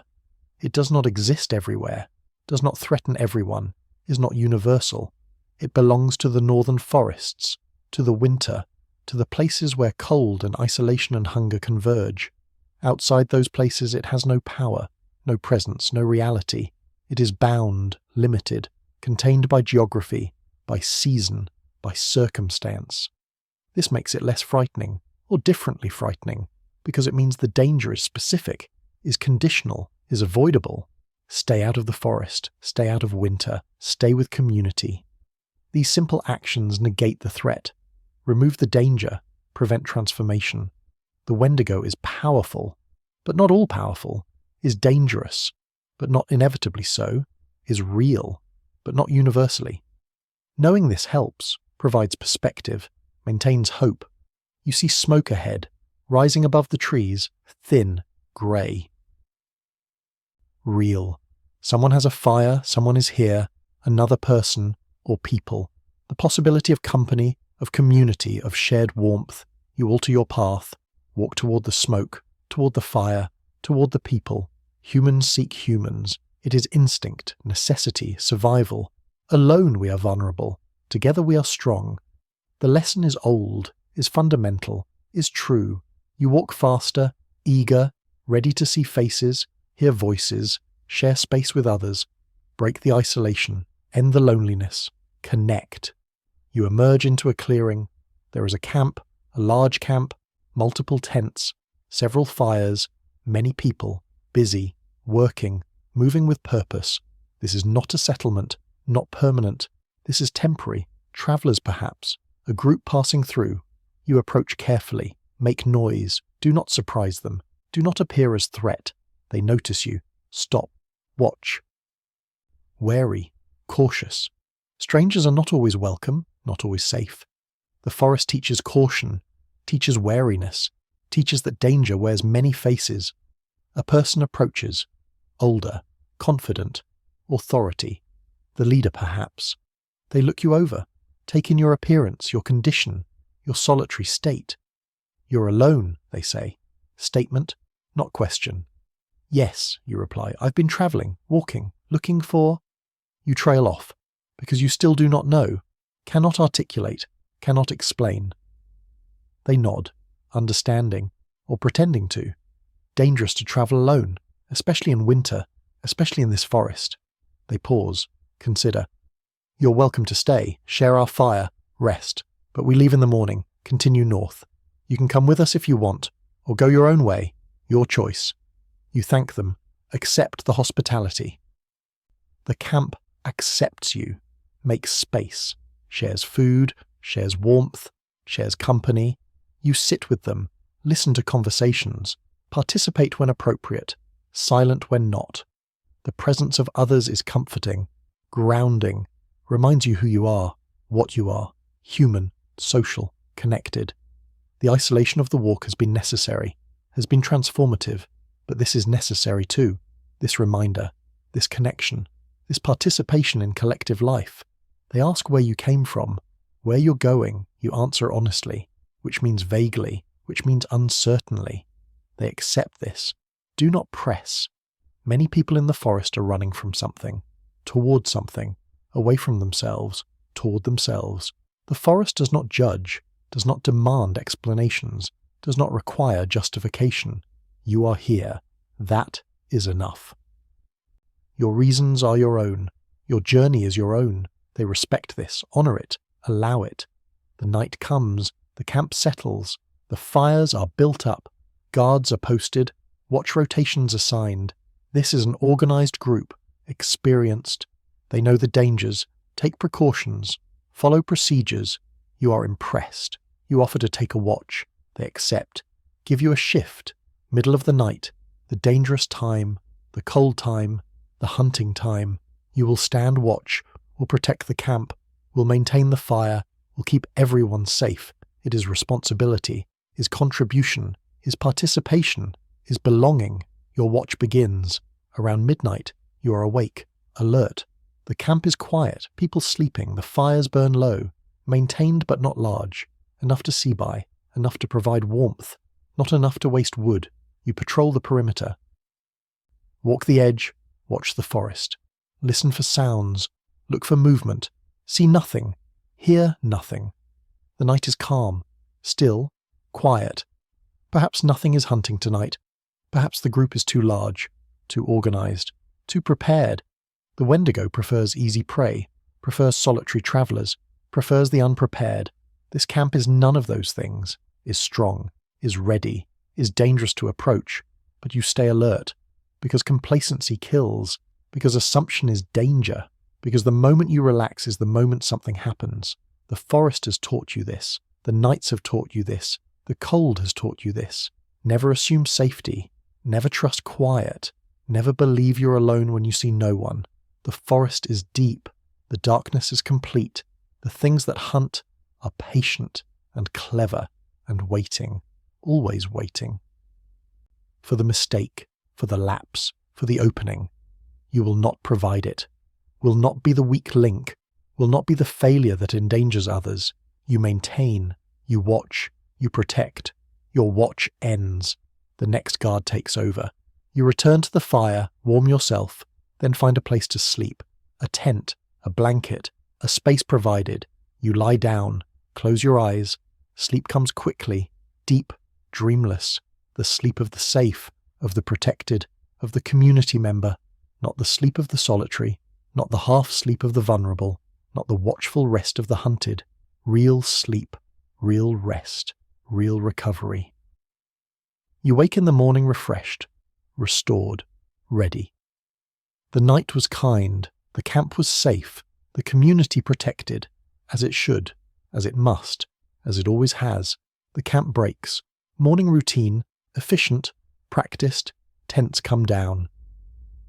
Fires are extinguished, supplies are packed, the camp is erased, the clearing returns to empty, the forest reclaims, the group forms, organizes, prepares to move. They're going north, you are going somewhere. The direction is less important than the company, the shared journey, the collective movement. You decide to go with them, at least for a while, at least for today, at least until the paths diverge, if they diverge. If your unknown destination and their known destination are different, time will tell. For now you walk together, move together, travel together, are community together. The group walks. You are part of it now, not fully integrated, still new, still stranger, but accepted, included, part of the collective. The walking is easier in a group. Someone breaks trail, someone follows, the work is shared. The burden is distributed, no one carries everything, no one does everything. The group functions as organism, as system, as something greater than the sum of parts. This is the power of community. This is the protection. This is how humans survive, not through individual strength, but through collective effort, through shared resources, through mutual support. The Wendigo hunts individuals, cannot hunt communities, cannot break what is bound together, cannot isolate what refuses isolation. Days pass, you walk with the group, sleep with the group, eat with the group, become part of the routine, learn names, learn stories, learn who people are, where they came from, where they are going, what they are seeking, what they are fleeing. Everyone has reasons, everyone has history, everyone is on a journey, some know their destination. Some do not, some are running, some are returning, some are just walking, like you, just moving, just continuing, just being. The variety is comforting. You're not alone in your uncertainty, not alone in your vagueness, not alone in your undefined purpose. Others are like you, others are unclear, others are finding their way, figuring it out, making it up, trusting the process, walking forward, one step, then another, then another. The forest changes as you go north. The trees become smaller, the snow deeper, the cold sharper. You're moving into wilder territory, less travelled, less inhabited, more raw, more primal, more itself. The forest is not managed here, not controlled, not shaped by human presence. It is pure wilderness, pure nature, pure indifference. It does not care if you're here, does not accommodate you, does not adjust. You must adjust to it, must adapt to its rules, must survive on its terms. The group understands this, respects it, moves carefully, takes nothing for granted, assumes nothing, prepares for everything. One night the leader speaks, around the fire, to everyone, about the territory ahead, about the dangers, about the stories, about the Wendigo. They use the word, say it plainly, without fear, but with respect, with acknowledgement. The group listens, serious, attentive. This is not entertainment, not story time. This is briefing, information, preparation. The leader speaks of precautions, of staying together, of maintaining fire, of watching for signs, of knowing what to do if. The if is left open. If what? If encounter? If attack? If someone begins to change? If. The word hangs, heavy, ominous, possible. You listen carefully. Take it seriously. Have earned your caution. Have learned through nights alone, through walks through darkness, through sounds in the forest, through presences felt but not seen. The Wendigo is real.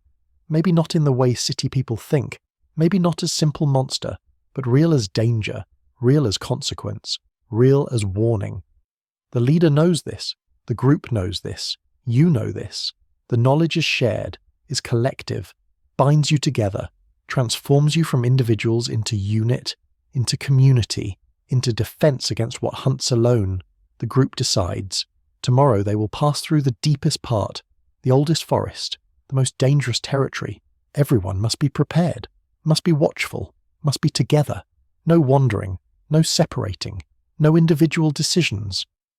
The group moves as one or not at all. This is survival. This is wisdom. This is how you pass through places that do not want you, that do not welcome you, that see you as intrusion, as food, as opportunity. That night the fires are larger, the watches are doubled, the camp is tighter, everyone closer together. The mood is serious, quiet, not frightened exactly, but respectful, aware. The forest has changed, has become different. You feel it. The watching is more intense, the presence more pronounced, the attention more focused. Something knows you are here, knows you are many, knows you are strong, but is considering anyway, is evaluating, is deciding if you are worth the effort, worth the risk, worth the hunt. You cannot sleep. Lie in your tent. Listen. The night sounds are different here. The wind moves strangely, makes sounds that are almost words, almost voices, almost calls. You know better than to listen too closely, know better than to interpret, know better than to respond. The forest is old here, very old, has its own language, its own communication, its own intentions. You're not part of it, cannot understand it, should not try, just need to pass through, get to the other side, leave it behind, respect it but do not engage, do not invite, do not open yourself to what waits in the ancient darkness. Morning comes slowly. The light seems reluctant, as if it does not want to enter this place, as if even daylight is cautious here. The group rises, packs, prepares. The mood is determined, focused. Everyone knows today is the test, today is the passage, today is the trial. Get through this and the rest will be easier. The forest will thin, the danger will lessen, the watching will cease. But first must cross this, must walk through the heart, must pass through the deep places where old things live, Where old rules apply, where old hungers wait, the group walks, single file, close together, someone in front breaking trail, someone in back watching behind, everyone in between watching sides, watching up, watching everything. The forest is dense here, the trees massive, old growth, centuries old, some older, some ancient. They have stood since before nations, before cities, before history. They remember when humans were fewer, were smaller, were prey. They remember when things that are now stories were facts, were daily reality, were the dominant powers. The trees remember, and perhaps tell, perhaps share, perhaps warn, but you cannot hear, cannot understand, can only feel, can only sense. Can only walk through their watching and hope they allow it. The day is long, the walking is slow, the terrain is difficult, the snow is very deep, the cold is profound. Hours pass, the forest continues, shows no signs of thinning, no signs of ending. You begin to wonder if this place has an exit, if the other side exists, if the group is lost, circling, trapped. But the leader is confident, steady, keeps moving, keeps everyone together, keeps the faith. And you trust this, have to trust this, because doubt is danger, doubt is division, doubt is how the group breaks, how individuals separate, how prey is created. So you trust, follow, continue, one step, then another, then another. Afternoon brings change, the trees begin to thin, the light increases, the way forward becomes clearer, the group moves faster, confidence returns. The trial is ending, the passage is completing, the other side is ahead. You can feel it, can sense it. The difference in the forest, the difference in the air, the difference in the watching. It is receding, withdrawing, returning to wherever it lives, whatever it is, however it exists. You have been judged, been evaluated, been found, not worthy of pursuit perhaps, not vulnerable enough, not isolated enough. The group has protected, has prevailed, has passed through. You emerge into open ground, the trees end abruptly, give way to tundra, to open space, to vast emptiness. The transition is stark, complete. Behind is forest. Ahead is nothing, just snow and wind and distance. The group stops, looks back, looks forward, makes decision, forward, always forward, into the open, away from the trees, away from the watching. Away from the old forest and its old hungers and its old rules. The walking is different on the tundra, exposed, visible, vulnerable in a new way, but honest. The danger here is not hidden, not patient, not watching. The danger here is environmental, is cold, is wind, is exposure, is distance, can be seen, can be measured, can be prepared for. You prefer this, prefer open danger to hidden, prefer environmental challenge to predatory threat. Prefer cold that is just cold to cold that hunts. Days pass on the tundra, the group continues north, you still do not know why, your own destination remains unclear, but the group has purpose, has direction, has plan. They are heading to a settlement, a northern outpost, a place where people live despite the cold, despite the isolation, despite the harshness. You decide to go with them. At least there, at least that far, see what the settlement offers, see if your purpose becomes clear, see if the journey has an endpoint, or if the walking continues, if the searching persists, if the not knowing is the knowing, if the journey is the destination. The settlement appears on the horizon, small, dark against white, structures, buildings, signs of habitation. The group moves toward it, eager now. The end is near, the arrival is imminent, the journey is completing. You feel something, not quite excitement, not quite relief, but something. A shift, a change, a recognition that something is ending and something else is beginning. What? You do not know, cannot know, will discover, will experience, will understand when you arrive, when you see, when you enter, when you find whatever is waiting. The settlement is larger than it appeared, perhaps 50 buildings, perhaps 100 people, hard to tell, but substantial, established, permanent. People live here, have lived here, will continue living here. They have made peace with the cold, with the isolation, with the difficulty, have found ways to survive, to thrive even, to build lives in places where life is hard. You are impressed, inspired, curious. What drives people to choose this, to remain here, to call this home? The group is welcomed, expected apparently. They are regular visitors, bring supplies, news, connection to the outside world. The settlement is glad to see them, comes out to greet, takes supplies, offers shelter, offers warmth, offers community. You are included in the welcome, a part of the group, are granted the same hospitality, given a place, given warmth, given rest. The journey has ended, for the group, for now, for you. Perhaps. You stay in the settlement. Days become weeks, weeks become longer. You do not know how long exactly. Time becomes less relevant, less marked, less measured. The days are short, the nights are long, the seasons are simple. Winter, less winter, winter again. The cycle continues. You find work, find purpose, find routine, help with tasks, contribute to the community, become part of it, no longer stranger, no longer visitor, resident, member, participant. The settlement accepts you, absorbs you, makes space. You fit in, belong, are home, perhaps, or close enough, or this will do, or this is good enough, or this is what was waiting, what you were walking toward, what the journey was seeking. The settlement has stories about the forest, about the Wendigo, about the old places and old things. The elders tell them, around fires, on long nights, stories that are warnings, that are history, that are knowledge. You listen, learn, understand more.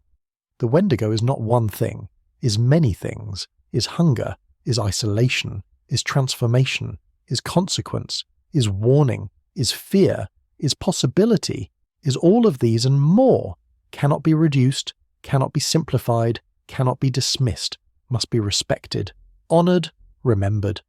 The stories serve this purpose, keep the knowledge alive, keep the caution present, keep the community bound, because the Wendigo is not just out there, in the forest, in the old places, it is potential, in here, in people, in choices, in circumstances. The stories remind, teach, protect, not from external monster, from internal transformation, from becoming what must be avoided. You think about your journey, the nights in the cold, the walking alone, the fear, the hunger, the exhaustion, the choices you did not have to make but could have, the lines you did not cross but saw, understood how close they were, how reachable, how possible, given different circumstances, more hunger, more cold, more isolation, more time. You could have crossed, could have transformed, could have become. The thought is sobering, humbling, frightening, but also clarifying. You understand now.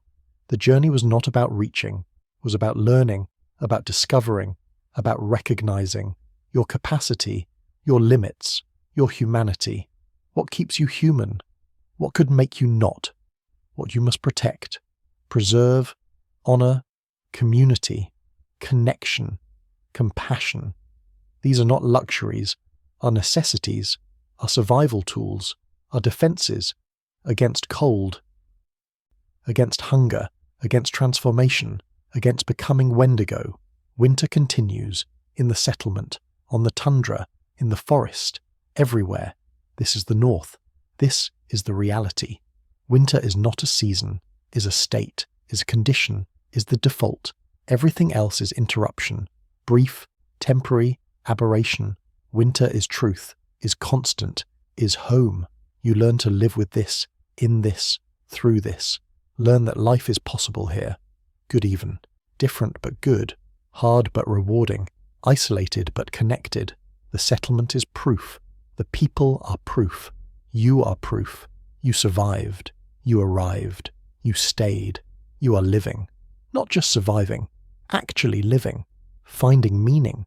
Finding purpose. Finding community. Finding yourself. The journey gave you this. The cold gave you this. Even the fear gave you this. The Wendigo gave you this. By being what you could not be. By showing what you must not become. By defining the boundary. By making clear the stakes. By teaching the lesson that matters most. Stay human. Stay connected. Stay community. This is the protection. This is the survival. This is the way. The nights are long in the settlement, but not lonely, not dark, not threatening. The fires burn, the people gather, the stories are told, the food is shared, the work is collective, the struggles are communal. No one is alone, no one is isolated, no one faces the cold without support, without help, without connection. This is the answer to Wendigo. This is the protection. This is the ancient wisdom distilled, maintained, practiced. Community against hunger, connection against cold, humanity against transformation. Simple, profound, true. You have found your place.